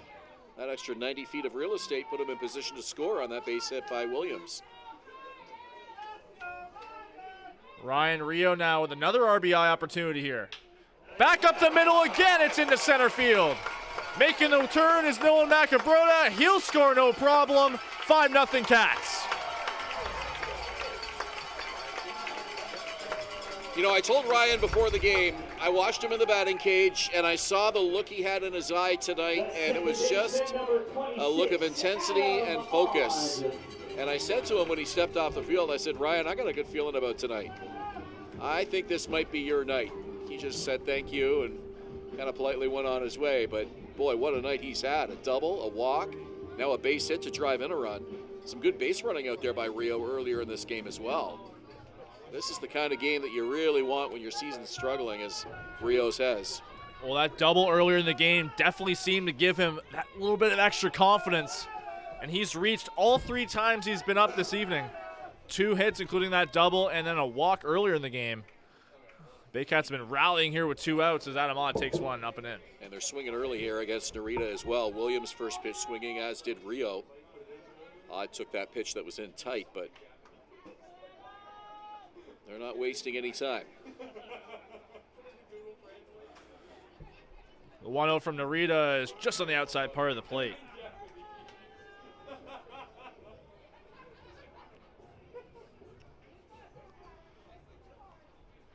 Baycats hitters this season have hit 226 with runners in scoring position and 2 out. They've been a great rallying team so far. Another cut and a miss there from Adam Ott. He's really swinging for the fences there. It's interesting how the Baycats have kind of flipped the script here from Thursday. Last week when the Royals were here, that was a 5-0 game. And all those strikeouts Cesar Rosado had, yet was on the wrong end of the score. Narita with 5 strikeouts tonight, he's down 5-0. Still only in the 5th inning. 1-2 from Yuki Narita as a curveball high and outside.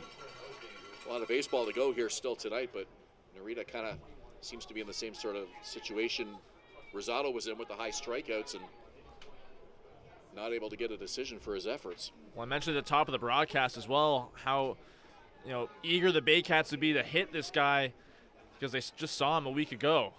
That one fouled off. Odd stays alive in the count, 2-2.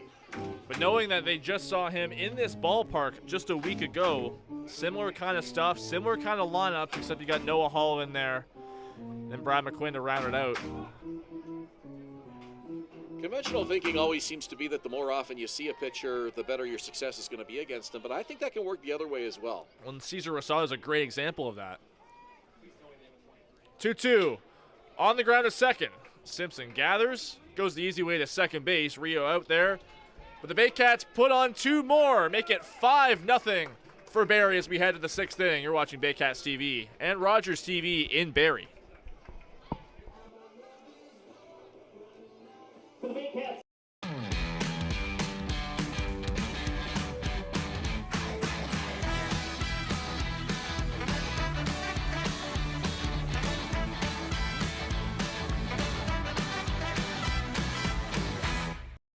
Danielle May Real Estate, supporting the Barrie Baycats and ready to help with all of your real estate questions. What is your home worth? Should you sell now or wait?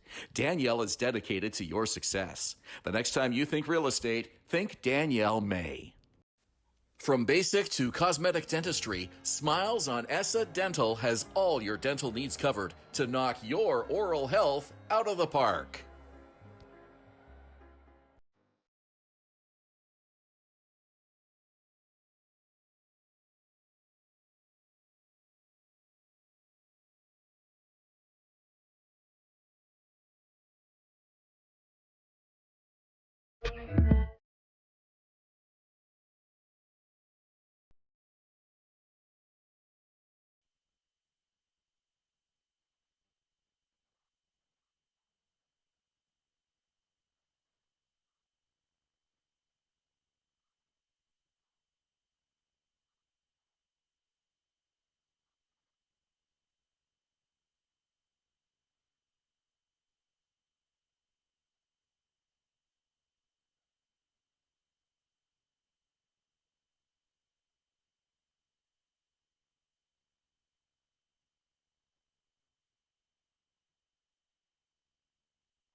Five 0 Baycats as we enter the 6th inning of play at Vintage Throne Stadium.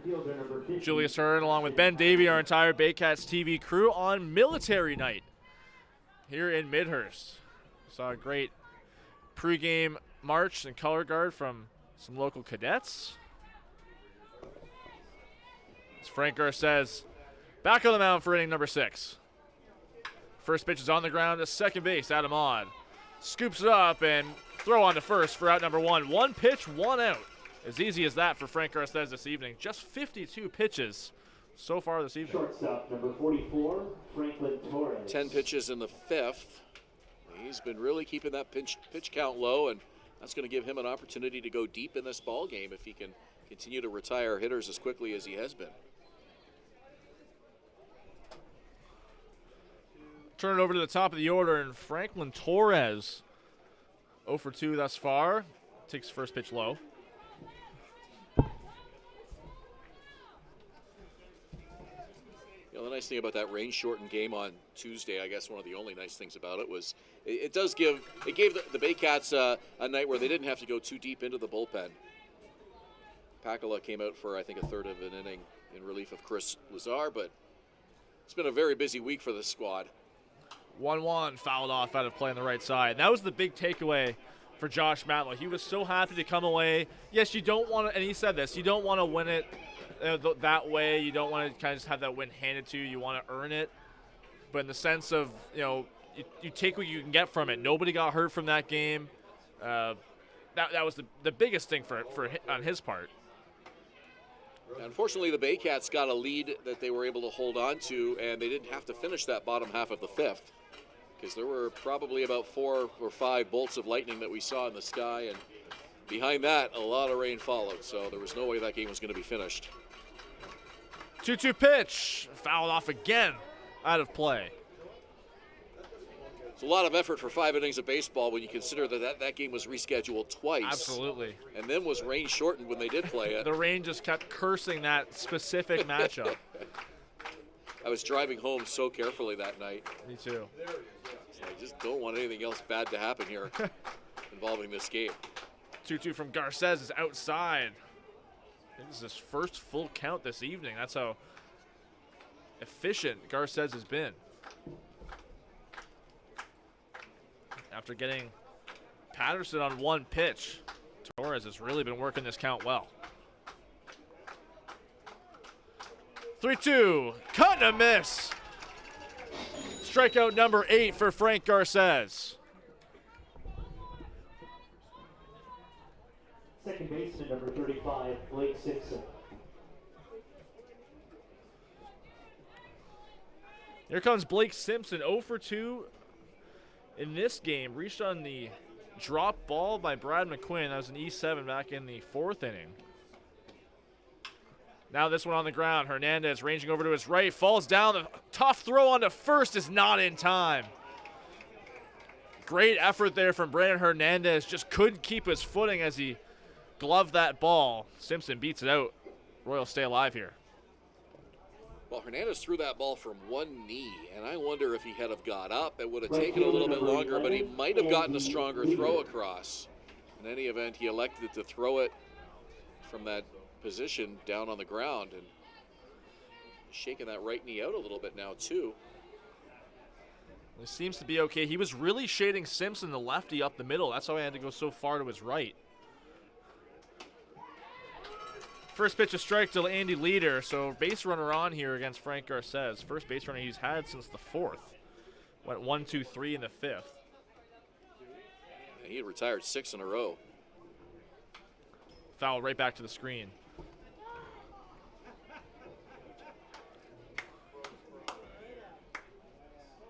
The lead from Simpson there was basically non-existent. He was really only a step off the bag. Very similar rate as well. Can't take too many risks with the lefty Garces on the mound. Here comes the 0-2 pitch. The appeal down to first, no swing. So 1 and 2 here. Scott Costello behind the bag at first on the call.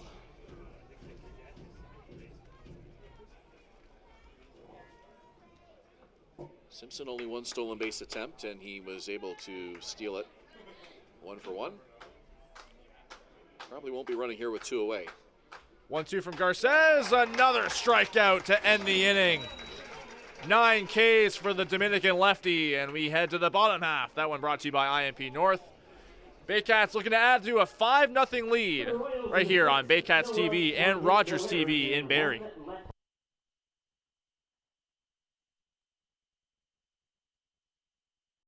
Visit Alliance Billiards and Sports in the northeast end of Barrie. A fun, friendly family environment offering pool, darts, karaoke, and live entertainment. Enjoy a large variety of delicious food and drinks on the patio. You'll come as a stranger and leave as a friend.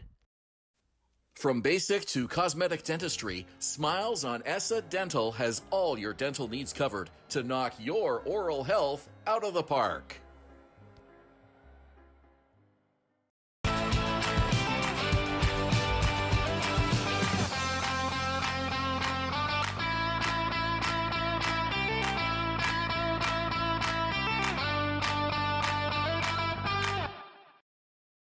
BarrieToday.com. Local news, weather, Baycat scores, and more. BarrieToday.com. Your community, your news.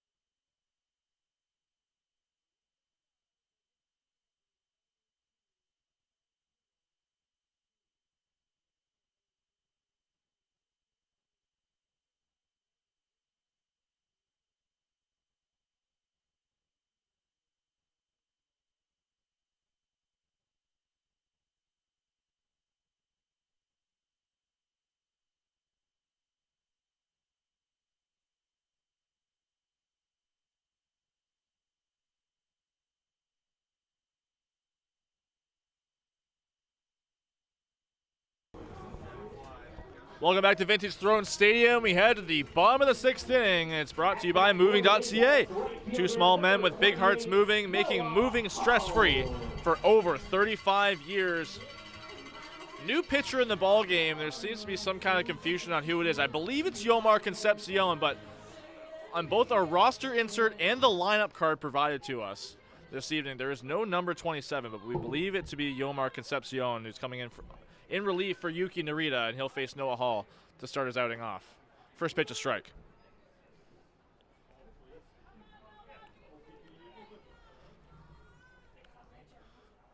Just awaiting confirmation. Like I said, I believe it to be Yomar Concepcion, who we saw last Thursday in relief of Narita as well. 0-1 to Hall is up and away.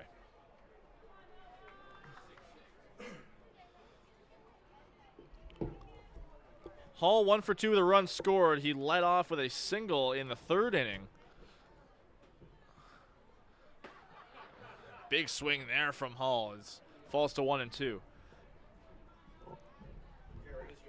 So we have confirmed it is Yomar Concepcion in the ball game for the Royals.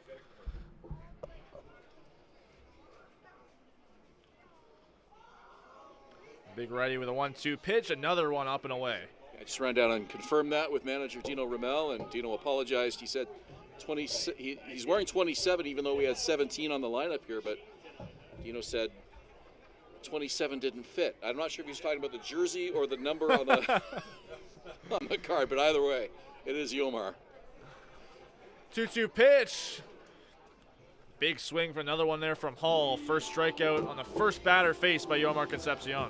Left fielder number 47, Brad McQuinn.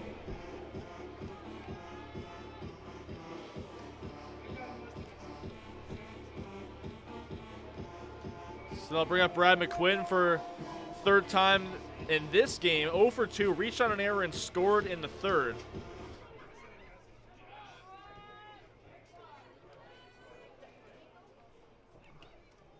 First pitch is flown out to left field, slicing towards foul ground, and it'll get out of play. Up and over the Guelph Royals bullpen. 10th appearance of the season for Concepcion, all in relief. 16 2/3 innings. Sparkling 2.70 ERA. This is the kind of middle reliever that the Baycats would absolutely love to have right now, a guy who can chew up those middle innings to get to the back 3. From La Romana, Dominican Republic. Trade deadline is approaching. Another one up and away there. His fastball really on left-handed batters has really been going further and further outside, as we've seen that Hall at bat, and now here against McQuinn. Josh Matlow was telling me, expect to see Carlos Sano in safe situations as we go through the second half here. Liner out to right center, dive, and a nice catch there by Ashton Patterson, robbing a base hit away from Brad McQuinn. One of the nicest catches we've seen all season out there in center field. A great diving slide by Patterson to come up with that ball cleanly in his glove. Looked like a sure hit there for Brad McQuinn. Some fantastic hustle from Patterson. He really had to go all out and extend for that to make that catch. Got a great read on it too, right from the crack of the bat. Knew exactly where that was going to end up. The only question was, would he have enough time? And he went all out. First pitch to Kenise Ejo is outside. So back to the top of the Baycats order. A 5-0 lead for Barrie. Ejo looking to keep this inning alive and add on. That one flown out to right field. Another one slicing towards foul ground, and it'll get down in foul territory. Charging after that was Andy Leader. Well, he'll need a moment or two to catch his breath. He came an awful long way, and that ball held up, but landed well out of his reach. Another example of Royals defense kind of shading away to a pull side of a lot of these Baycats hitters. Now a bit more straight away in the outfield defense. 1-1 is up. You hear the term bridge reliever a lot, and that seems to be kind of the role for Concepcion here, sort of that guy that can kind of bridge that gap between the starter and then the setup man and closer. guy who can kind of get those 5, 6, 7 innings in the books for you. Foul ball just over our heads. So it's 2-2. Concepcion actually was the very next pitcher after Narita in last week's matchup. Went 2 innings, gave up just 1 hit, struck out 5. This goes to show that kind of arm talent he has in this league, and then he gave it up to Brandon Deans to close it out. He's got Ejo on 2-2, and that one is in the dirt and outside. Looked like his release point was just a bit off there. Yeah, pretty much just spiked that one into the dirt, not what he was trying to do on the 2-2. He'll have to make a good pitch here to Kenise Ejo now with the count full.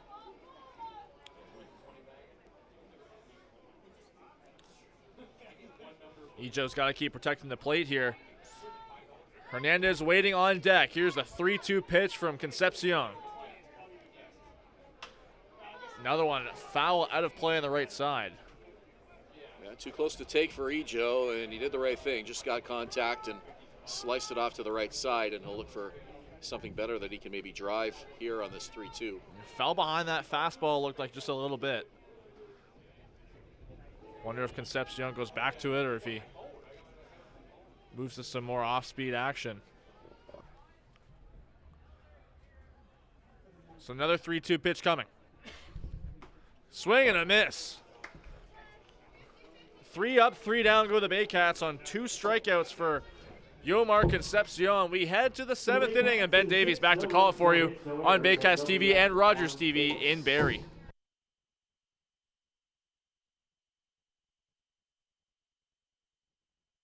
Hi, I'm Chrissy Franz from 400 Chrysler and Barrie Chrysler Dodge Jeep Ram. This year, we are the community partners of the Barrie Baycats. Community is near and dear to our hearts here at the dealerships and one of our core values, so we can support local and shop local.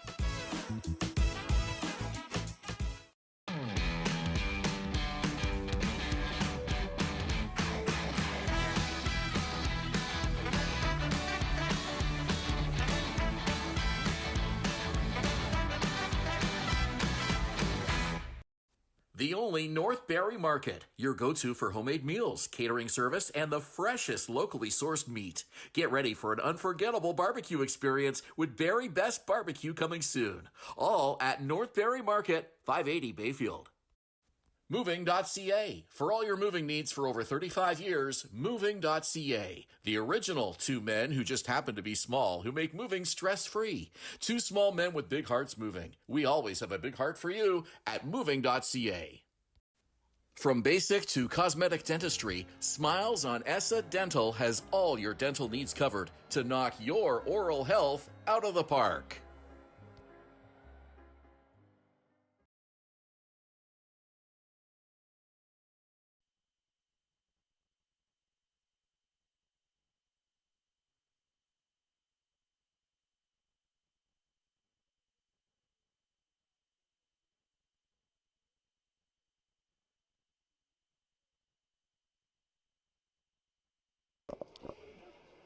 Top of the 7th inning, Vintage Throne Stadium, Ben Davy, Julius Hern, and a 5-0 Barrie lead. Complete inverse of last Thursday's score when Guelph beat Barrie 5-0. Garrett Takamatsu, the 3rd baseman, leading it off here for the Royals in the 7th. Frank Garcez's first offering is popped up. 2nd baseman, Adam Odd, back on the outfield grass, 1 away.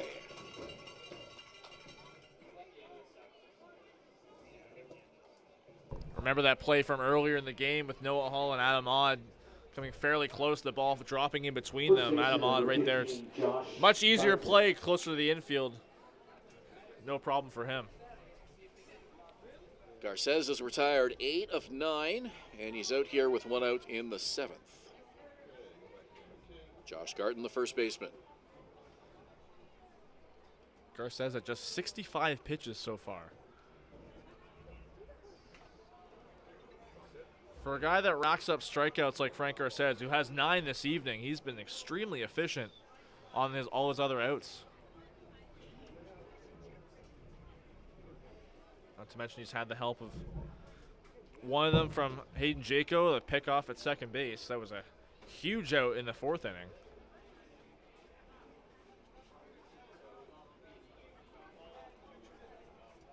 Jaco strong behind the plate tonight and aggressive on the bases, too.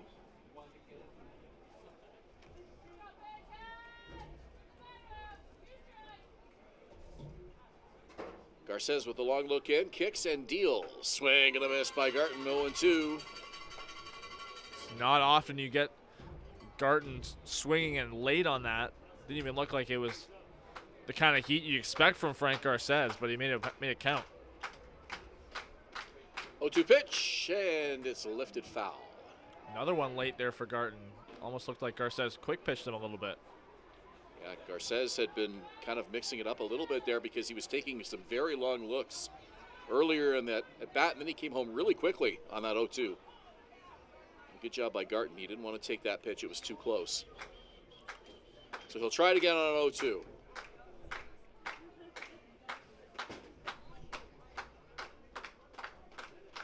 Garces deals. Swing and a miss. Tag is applied. 10 strikeouts for Frank Garces. Free ketchup for your French fries tonight. It's a nasty, looked like a slider there from Frank Garces, and it's a lefty-lefty matchup like that was with Josh Garton. Garton had no shot, really reaching so far out beyond the plate to catch up to it. 2 outs. Ethan Hammond now. This one to the shortstop. Gobbled up by Cesar Hernandez. The throw is just in time for the out. Frank Garces gets the Royals 3 up, 3 down. 7th inning stretch we go with the Baycats on top, 5-0. You're watching Baycats TV and Rogers TV Barrie. From basic to cosmetic dentistry, Smiles on Essa Dental has all your dental needs covered to knock your oral health out of the park. The Collingwood Brewery at 10 Sanford Fleming, producing delicious lagers, ales, and seltzers since 2014. The proud home of the Baycats Brew. Check out their retail shop and tap room, and select products at the LCBO, beer store, and grocery stores. Cheers, and go Baycats!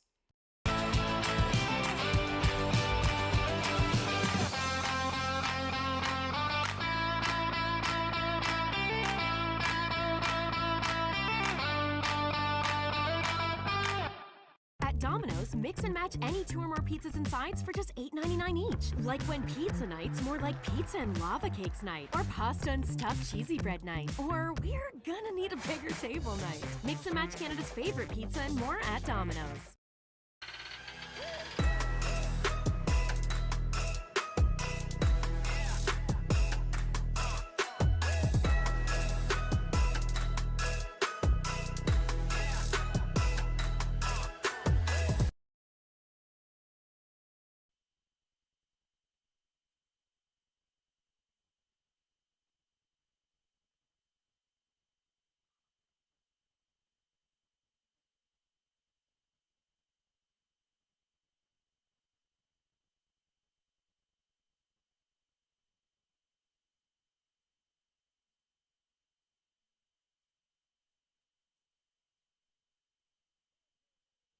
Tonight and celebrating with us, Sergeant Aniston. Welcome back to Vintage Throne Stadium. Still a 5-0 lead for the Barrie Baycats as we come out of the 7th inning stretch.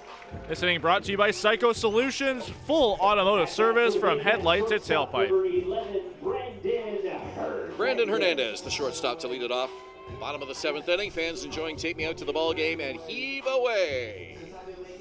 Kind of has become an unofficial rally song here over the last year or two for the Baycats and their fans. And just want to give you a heads up tonight that Sandy Joy has invited me to do the Heave Away dance with her on Saturday.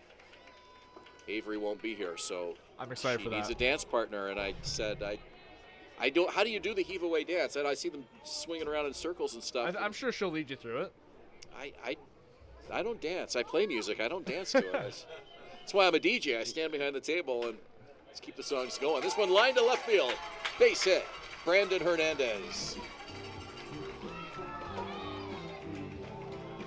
So Hayden Jaco bats with a man on and nobody out.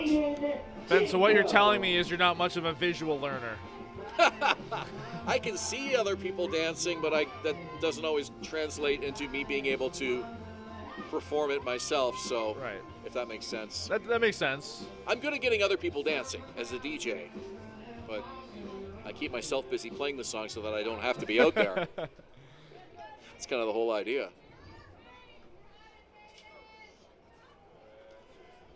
So Hayden Jaco, who has reached base once, but a huge at bat for the Baycats in the 5th inning. Singled and then took 2 bases on a wild pitch. Went all the way first to third and ended up scoring later in the inning. First pitch swinging. It's a pop-up. Josh Garton, playable. And he makes the catch. Tough catch for Josh Garton, but he never took his eye off it. Great effort. It looked like he was slicing a little bit, further towards that, kind of the warning track along the side there, but Garton was able to have the awareness to know where he was on the diamond and make an over-the-shoulder catch. Just off the bat, it looked like he was going to slice further away from him, but managed to stay in the park. No wind, at least according to the flags out in right field. Final game of a 4-game homestand for the Baycats, but we have another one coming up this weekend. Saturday, 4:05, Kitchener Panthers. And that will be our next broadcast on Rogers and Baycats TV. Catch the Hamilton game on Friday night, I believe, on Hamilton Cable 14, I think it is. They broadcast that on their website, so be sure to look for that.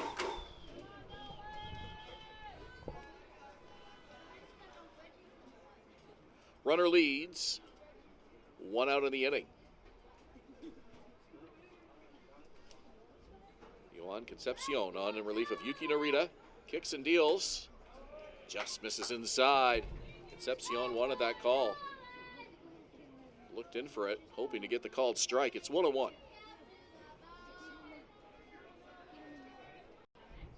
Concepcion really taking his time. You can see how long he's taking to look in as he steps off the rubber. Not a huge lead from Hernandez at first either. The delivery is so quick, you don't really have any chance to get a good jump. He has retired 4 of 5. Had a little extra flair on that last strikeout in the bottom of the 6th inning to get the Royals off the field. 3 up, 3 down, 6th. Now 1 on with 1 out here in the 7th.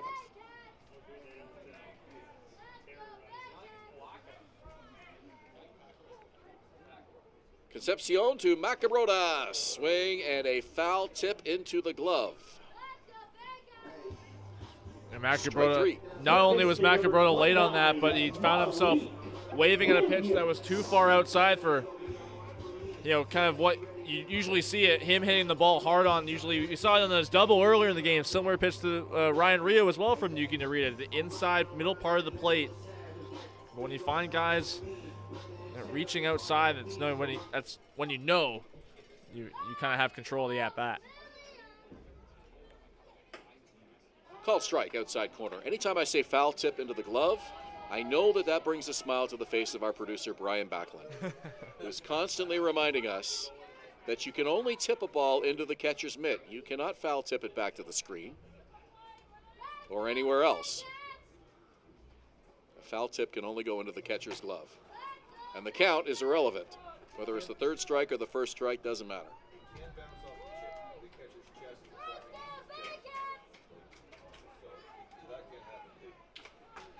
Now, can you tip a foul ball to the screen? No. Apparently not. High, deep fly ball, left center field, and the catch is made by the center fielder, Ashton Patterson. No, it dropped. I thought he came up with it. The run comes in to score. What an effort by Ashton Patterson. Just couldn't keep it in his glove. We saw Patterson make that incredible diving catch earlier in the game, and a similar kind of effort going back to his right. Really sprawled out to try and make that catch. It was kind of right in between him and Ethan Hammond in left center field. It even sounded like a broken bat on the part of Malik Williams. Imagine if he got the barrel on that one, how far it would go. But nonetheless, adding to the Baycats total, it's 6-0. What an effort by Ashton Patterson. That ball was hit to pretty much the deepest part of the park.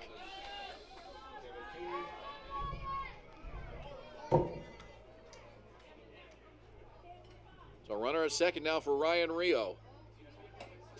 He has reached base all 3 times tonight. Singled, doubled, walked. Ryan Lacasse is actually warming in the Baycats bullpen. I wonder if that's going to be it for Frank Garces when we get to the 8th inning. Pitch from Concepcion is inside.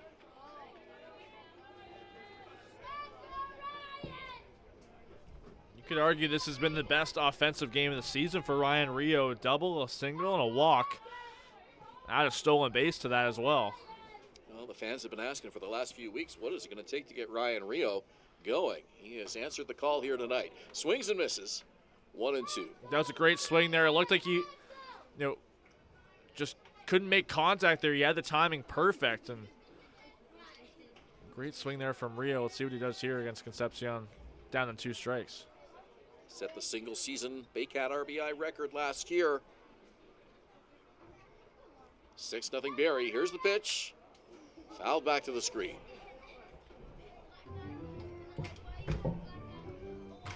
Now, I mentioned this before, but I really think the discipline this year has kind of been the key for Ryan Rio. A lot of chases that are uncharacteristic of the type of hitter he is. Really trying to turn a corner here. I think this game is really boosting his confidence. Certainly could be. 1-2 pitch, swings and misses. That'll do it, but the Baycats score a run. An RBI double by Malik Williams. It's 6-0 Barrie. We go to the 8th on Baycats TV and Rogers TV Barrie. 2 hits, no errors, and 1 left on. The Collingwood Brewery at 10 Sanford Fleming, producing delicious lagers, ales, and seltzers since 2014. The proud home of the Baycats Brew. Check out their retail shop and tap room and select products at the LCBO, beer store, and grocery stores. Cheers, and go Baycats! From basic to cosmetic dentistry, Smiles on ESSA Dental has all your dental needs covered to knock your oral health out of the park.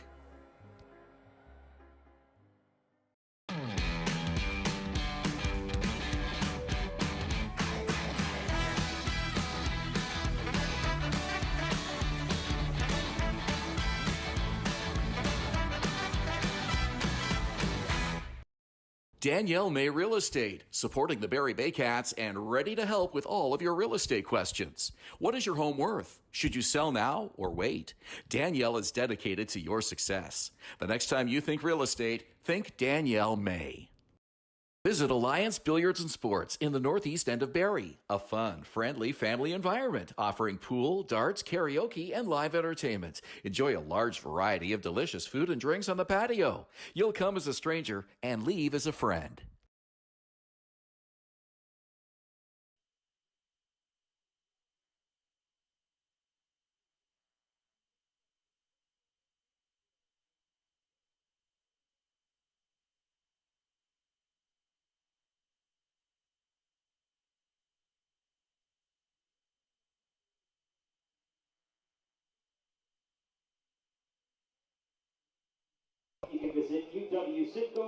Top of the 8th inning at Vintage Throne Stadium. It's a 6-0 lead for the Baycats over the Royals here tonight.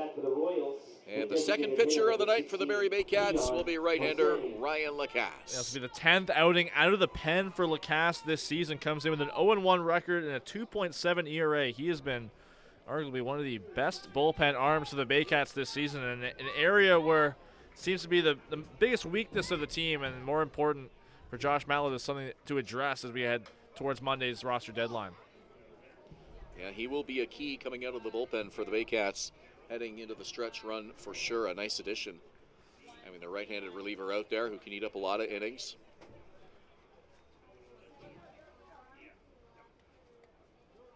Baycats picking up a couple of left-handers as well to add to the bullpen. Christian Lazar, who made a start here on Tuesday night, will work mainly out of the bullpen, and Braden Pakala, left-hander as well. Lacasse kicks and deals. It's popped foul. Well, Lacasse pitched in last week's game against the Guelph Royals, went 2 1/3 to close out the game, gave up an unearned run on 2 hits, had a walk and 2 strikeouts.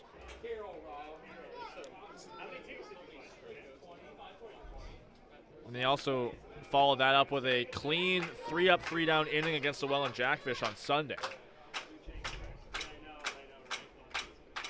1-2. Inside, and the count is even. Royals were the last team in the IBL this season to eclipse the 100 runs allowed mark. Exactly 100 runs allowed coming into tonight, the lowest in the league. 6 allowed here tonight against the Barrie Baycats. And a close take there by Keon Moseni. Works the count full now, 3-2. LaCasteels fouled away.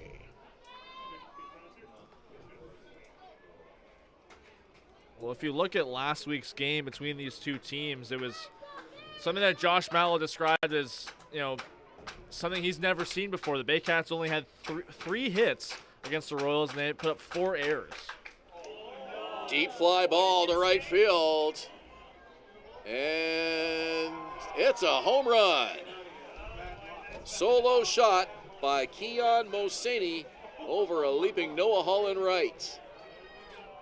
And the Royals get on the board.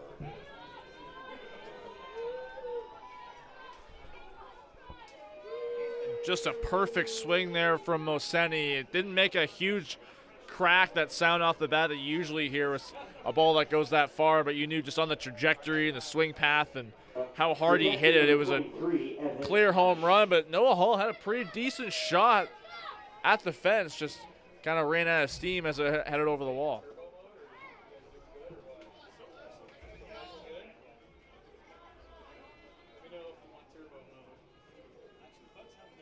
First homer of the season for Moseni as well. As this one's lifted to center field, Ejo for the Baycats has it. 1 out of the inning. Well, the Royals were able to get their runs off the Baycat bullpen last Thursday, and they'll have to do it again here tonight. That night, Cesar Rosado threw 6 shutout innings. Tonight, Frank Garces threw 7. 13 combined shutout innings for Cesar Rosado and Frank Garces. Talk about a couple of guys along with Juan Benitez who have just been lights out for the Baycats this season. I don't know the math on it off the top of my head, but I wonder how much closer Frank Garces would be to the lead in ERA after this game. A high pop-up on the infield. Calling for it is Malik Williams. He's got it for the out. Well, usually when you've got guys with ERAs less than 2.5, you expect them to go up a little bit at some point over the course of the season, but that hasn't happened for those 3. The ERAs keep getting lower and lower for all 3 of those guys. The question for Barrie will be, can the bullpen get the job done? And Ryan Lacasse will be a big part of that. Back to the top of the order now for Franklin Torres.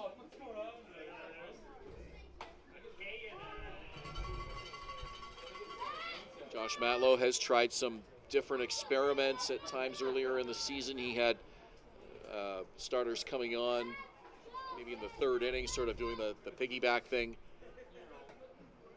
Well, if you remember opening night here, Juan Benitez got the start, went the first 4 innings, and then Frank Garces came in after him, got the last 5.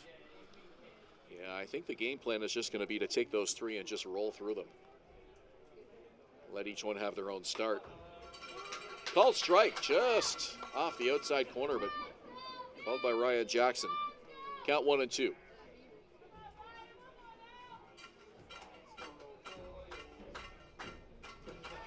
Crowd behind Lacasse here, looking for the 3rd strike. He deals. It's a fly ball, shallow right. Hall, couple steps over. He's got it for the out.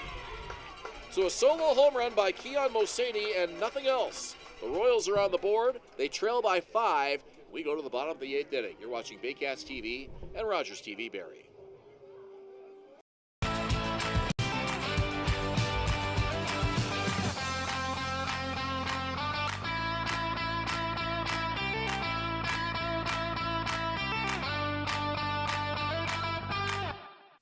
From basic to cosmetic dentistry, Smiles on ESSA Dental has all your dental needs covered to knock your oral health out of the park.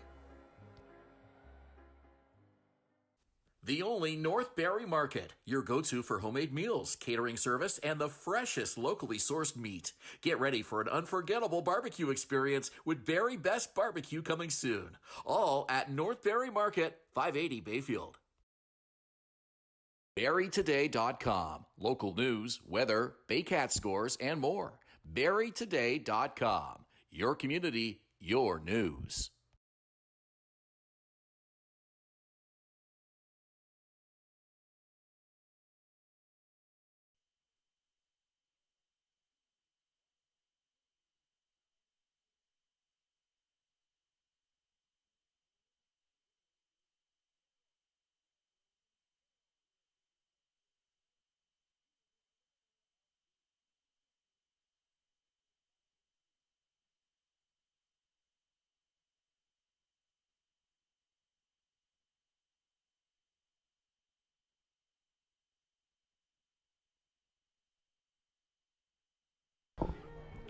Bottom of the 8th inning here at Vintage Throne Stadium. That's brought to you by United Way Simcoe Muskoka, making poverty unignorable. To learn how you can help, you can visit uwsimcoemuskoka.ca. Adam Odd is the only Baycat who hasn't reached base safely tonight. 2 strikeouts and a fielder's choice, so he'll look to lead things off here for Barrie in the bottom of the 8th inning. Noah Hull, Brad McQuinn to follow. It's been a good attack by this Baycat lineup here tonight. Lots of contributions through the order, 1 through 9, but Adam Odd, the lone exception. He'd love to get on base here. Swings and misses at the first pitch. Strike 1. Well, and I wonder if he's just happy he's not facing Yuki Narita, because his first 2 plate appearances against him were strikeouts, and then he grounded into a fielder's choice to end the 5th. But you can tell he loved that first pitch from Concepcion. Pitch on the way, on the ground, over the mound, and it's the second baseman up with it. Throw across is in time, 1 away. Right fielder number 28, Noah Hull. Hull tonight singled and scored in the 3rd. He's 1 for 3.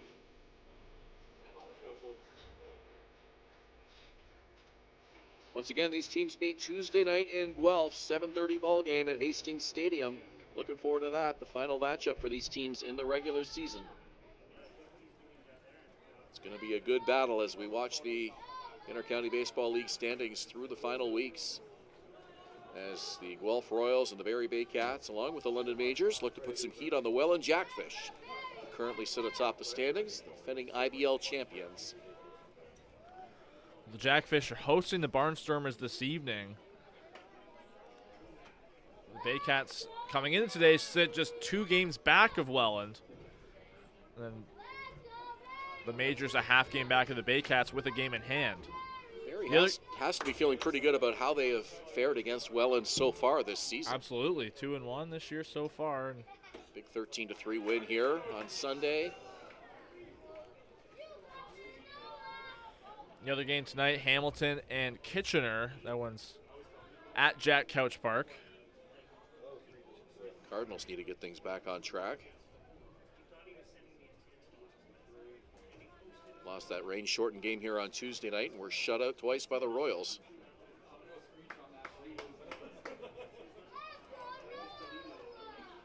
Well, we'll see how they respond to that loss against the Baycats tomorrow. They'll be hosting Barrie. 2-1 pitch, swing and a miss. Noah Hull took a rip, couldn't connect. Count is 2-2. That was a great swing. He just couldn't make contact. He had the timing right on that Concepcion fastball.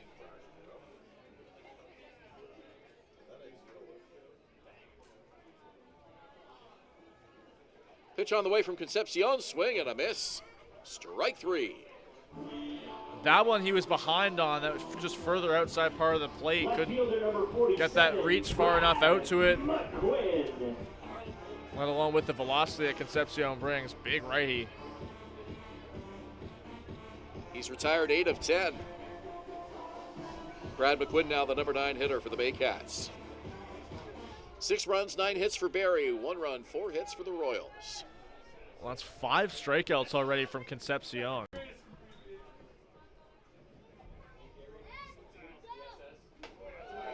Little chin music as McQuinn spins out of the way. He was crowding the plate a little bit there anyways. You see he's got that open stance, but that left foot is close to home plate. Starts with an open stance, then brings those feet together as he gets ready for his swing. And that's something McQuinn has been working on with both Andrew White and Jeremy Eulenbrook, the other coaches on the Baycats staff, really trying to reinvent his swing this year. Before this year, his stance was much more closed. And Another one inside. And because of that, he didn't have the opportunity to kind of load up properly, get his timing right. And for McQuinn, he's told me that his preference is usually to, stuff in the inner part of the plate as opposed to reaching out and extending it for the outside. 2 balls, 1 strike. Concepcion deals. Swing and a miss. 2-2. Concepcion bringing the heat here in this 8th inning.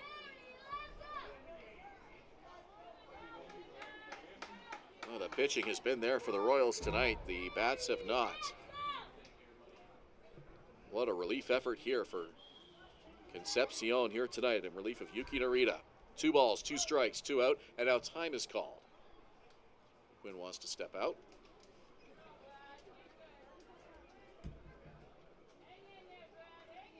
A bit of a late time call, but Concepcion will look in for the sign once again.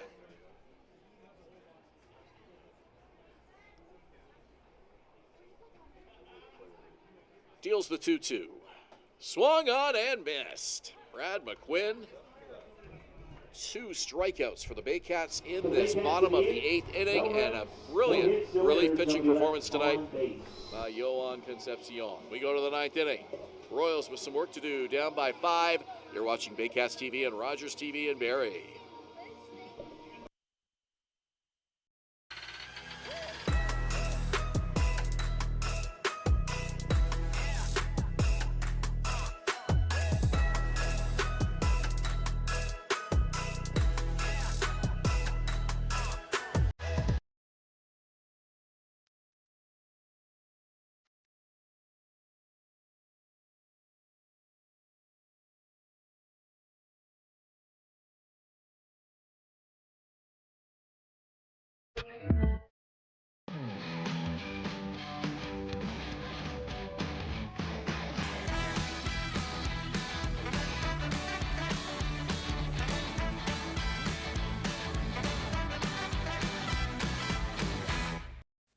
From basic to cosmetic dentistry, Smiles on Essa Dental has all your dental needs covered to knock your oral health out of the park.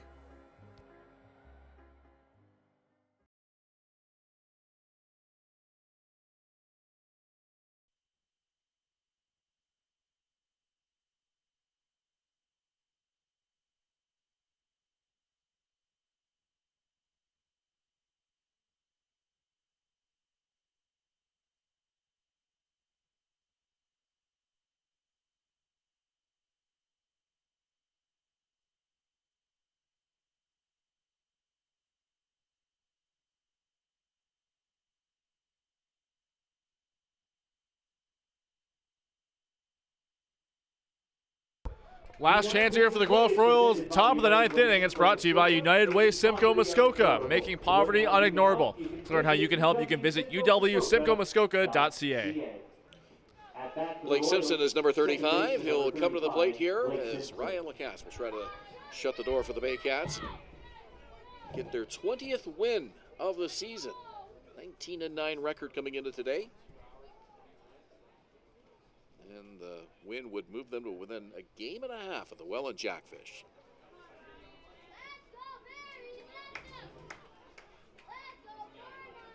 Simpson tonight has reached base twice, once on an error, once on a single, and he grounded out in the first. Pitch from Lacasse, and it's a line to right field. It'll drop. Ball picked up by the right fielder and fired in as Noah Hull makes a good strong throw to hold Blake Simpson to a single. Well, it really looked like Blake Simpson kind of off the bat was thinking too, just to where that ball landed, but Noah Hull got over to it very quickly and got the throw in almost immediately as soon as he picked the ball up. Holding Simpson to a single that could put the double play in order. Talked about Baycats who have had struggles in the first half. Andy Leader would fall into that category here for the Guelph Royals. just .235. He's 0 for 3 tonight. The veteran lines it down the third base line. It's into left field for a base hit. Over to pick it up, Brad McQuinn. And the Royals play it safe. 2 on here in the 9th. Back-to-back singles, Simpson and Leader. Third baseman number 4. Well, that's a huge start to this inning for the Guelph Royals, being able to string hits together like that to lead it off here against Ryan Lacasse. And that'll bring up a dangerous bat in Garrett Takamatsu.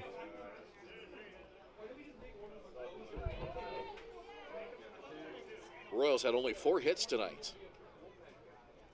Off of Garces and Lacasse combined, and now 2 here in the top of the 9th inning. So a chance to make this interesting. First pitch swinging, it's a fly ball to right field. Should be an easy catch for Noah Hull, and it is. Runners stay put as the ball skips away, but taking no chances on the bases. Down by 5 runs are Blake Simpson and Andy Leader. Well, again, just the ability of Noah Hull to get that ball in quickly. It looked like Simpson was already, he was ready to tag up and go to third, but the quick throw in back into the infield caught him off guard a little bit, and he holds up smartly. Hull has played several positions this season for Josh Matlow. To me, he looks more comfortable in the outfield than the infield positions he's played. And you can argue that he looks more comfortable in right field as opposed to left field, where we've seen him more often when he has those spots this season. Well, the injury to Noel McGarry Doyle, as unfortunate as that has been, has opened the door for Noah Hull to get some time out there. First pitch to Josh Garton is outside, and here's a guy we know can make it interesting with one swing. Royals have a long way to go. Ethan Hammond on deck. Well, he's got the matchup to his advantage, right-hander Lacasse. Garton wasn't sure about that call, and neither am I, to be honest with you, but Ryan Lacasse got the call. 1-1.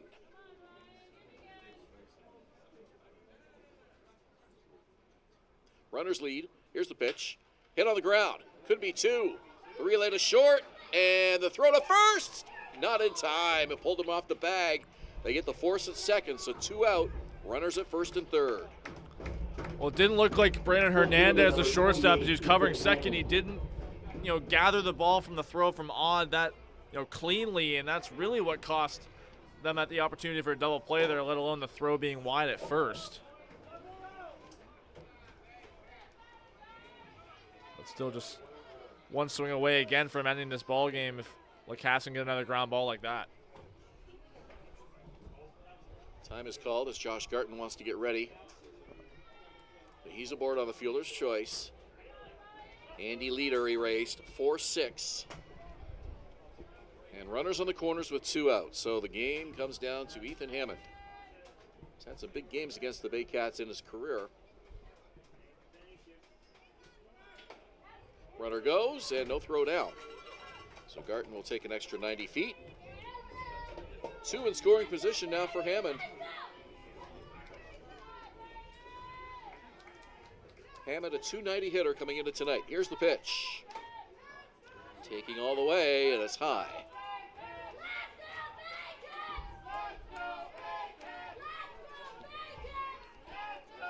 Simpson at third, Garton at second, 2 out in the 9th. Pitch on the way, and it is a base hit to left field. It'll score another run. They will hold Garton at third. So Simpson is in. Make it a 6-2 ball game. Garton at third is an RBI single for Ethan Hammond. Keon Mosani now. 2 out. We'll try to keep this going. Well, that makes it a safe situation now. The tying run is on deck. Not what anybody would have been thinking just looking at the score coming into this inning. Can I get an update on Well, Lacasse has 1 save so far this season. And he'll need to get a second one here if the Baycats are going to shut it down here in the 9th inning.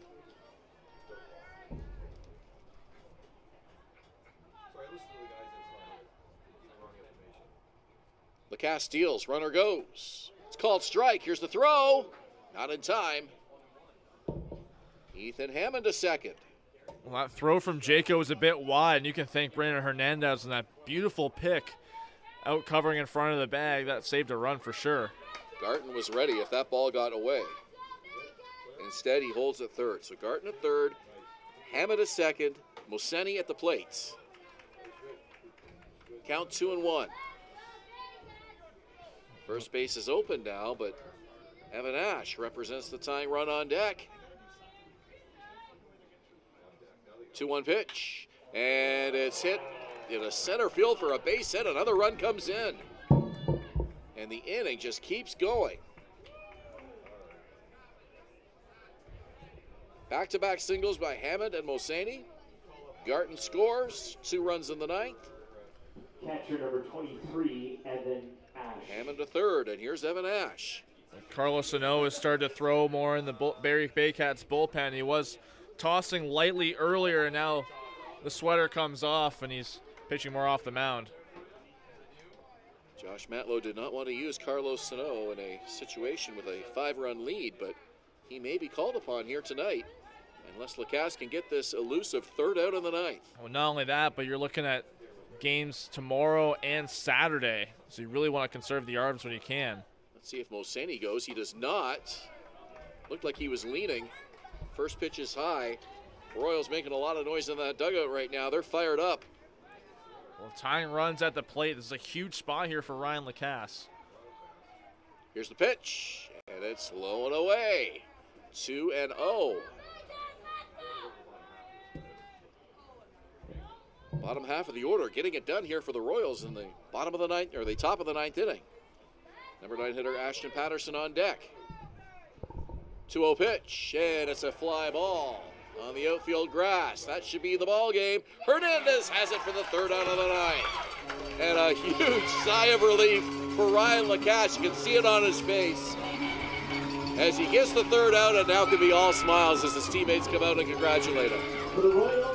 Like I mentioned earlier, it didn't seem like anybody in the ballpark was thinking that could be a safe situation. Just looking at the score heading into the ninth, it was 6-1. This one will end 6-3. And luckily for the Baycats, if you're Josh Matlow, you're happy you didn't have to use Carlos Sano in that situation. Ryan Lacasse gets it done. The final score here tonight, Baycats 6 and the Royals 3. Well, the red-hot Barrie Baycats have won 9 of their last 11, and the season series with the Guelph Royals is tied 2-2 with the rubber match to come Tuesday night at David E. Hastings Stadium in Guelph. Julius and I will have the call of Saturday afternoon's game. It's against the Kitchener Panthers, 4:05 first pitch. Hope to see you out here at the ballpark. If not, we'll have it for you right here on YouTube, Baycats TV, and Rogers TV Barrie. Julius Hern, Brian Backland, and our entire Baycats TV crew, I'm Ben Davy. Good night from Vintage Throne Stadium.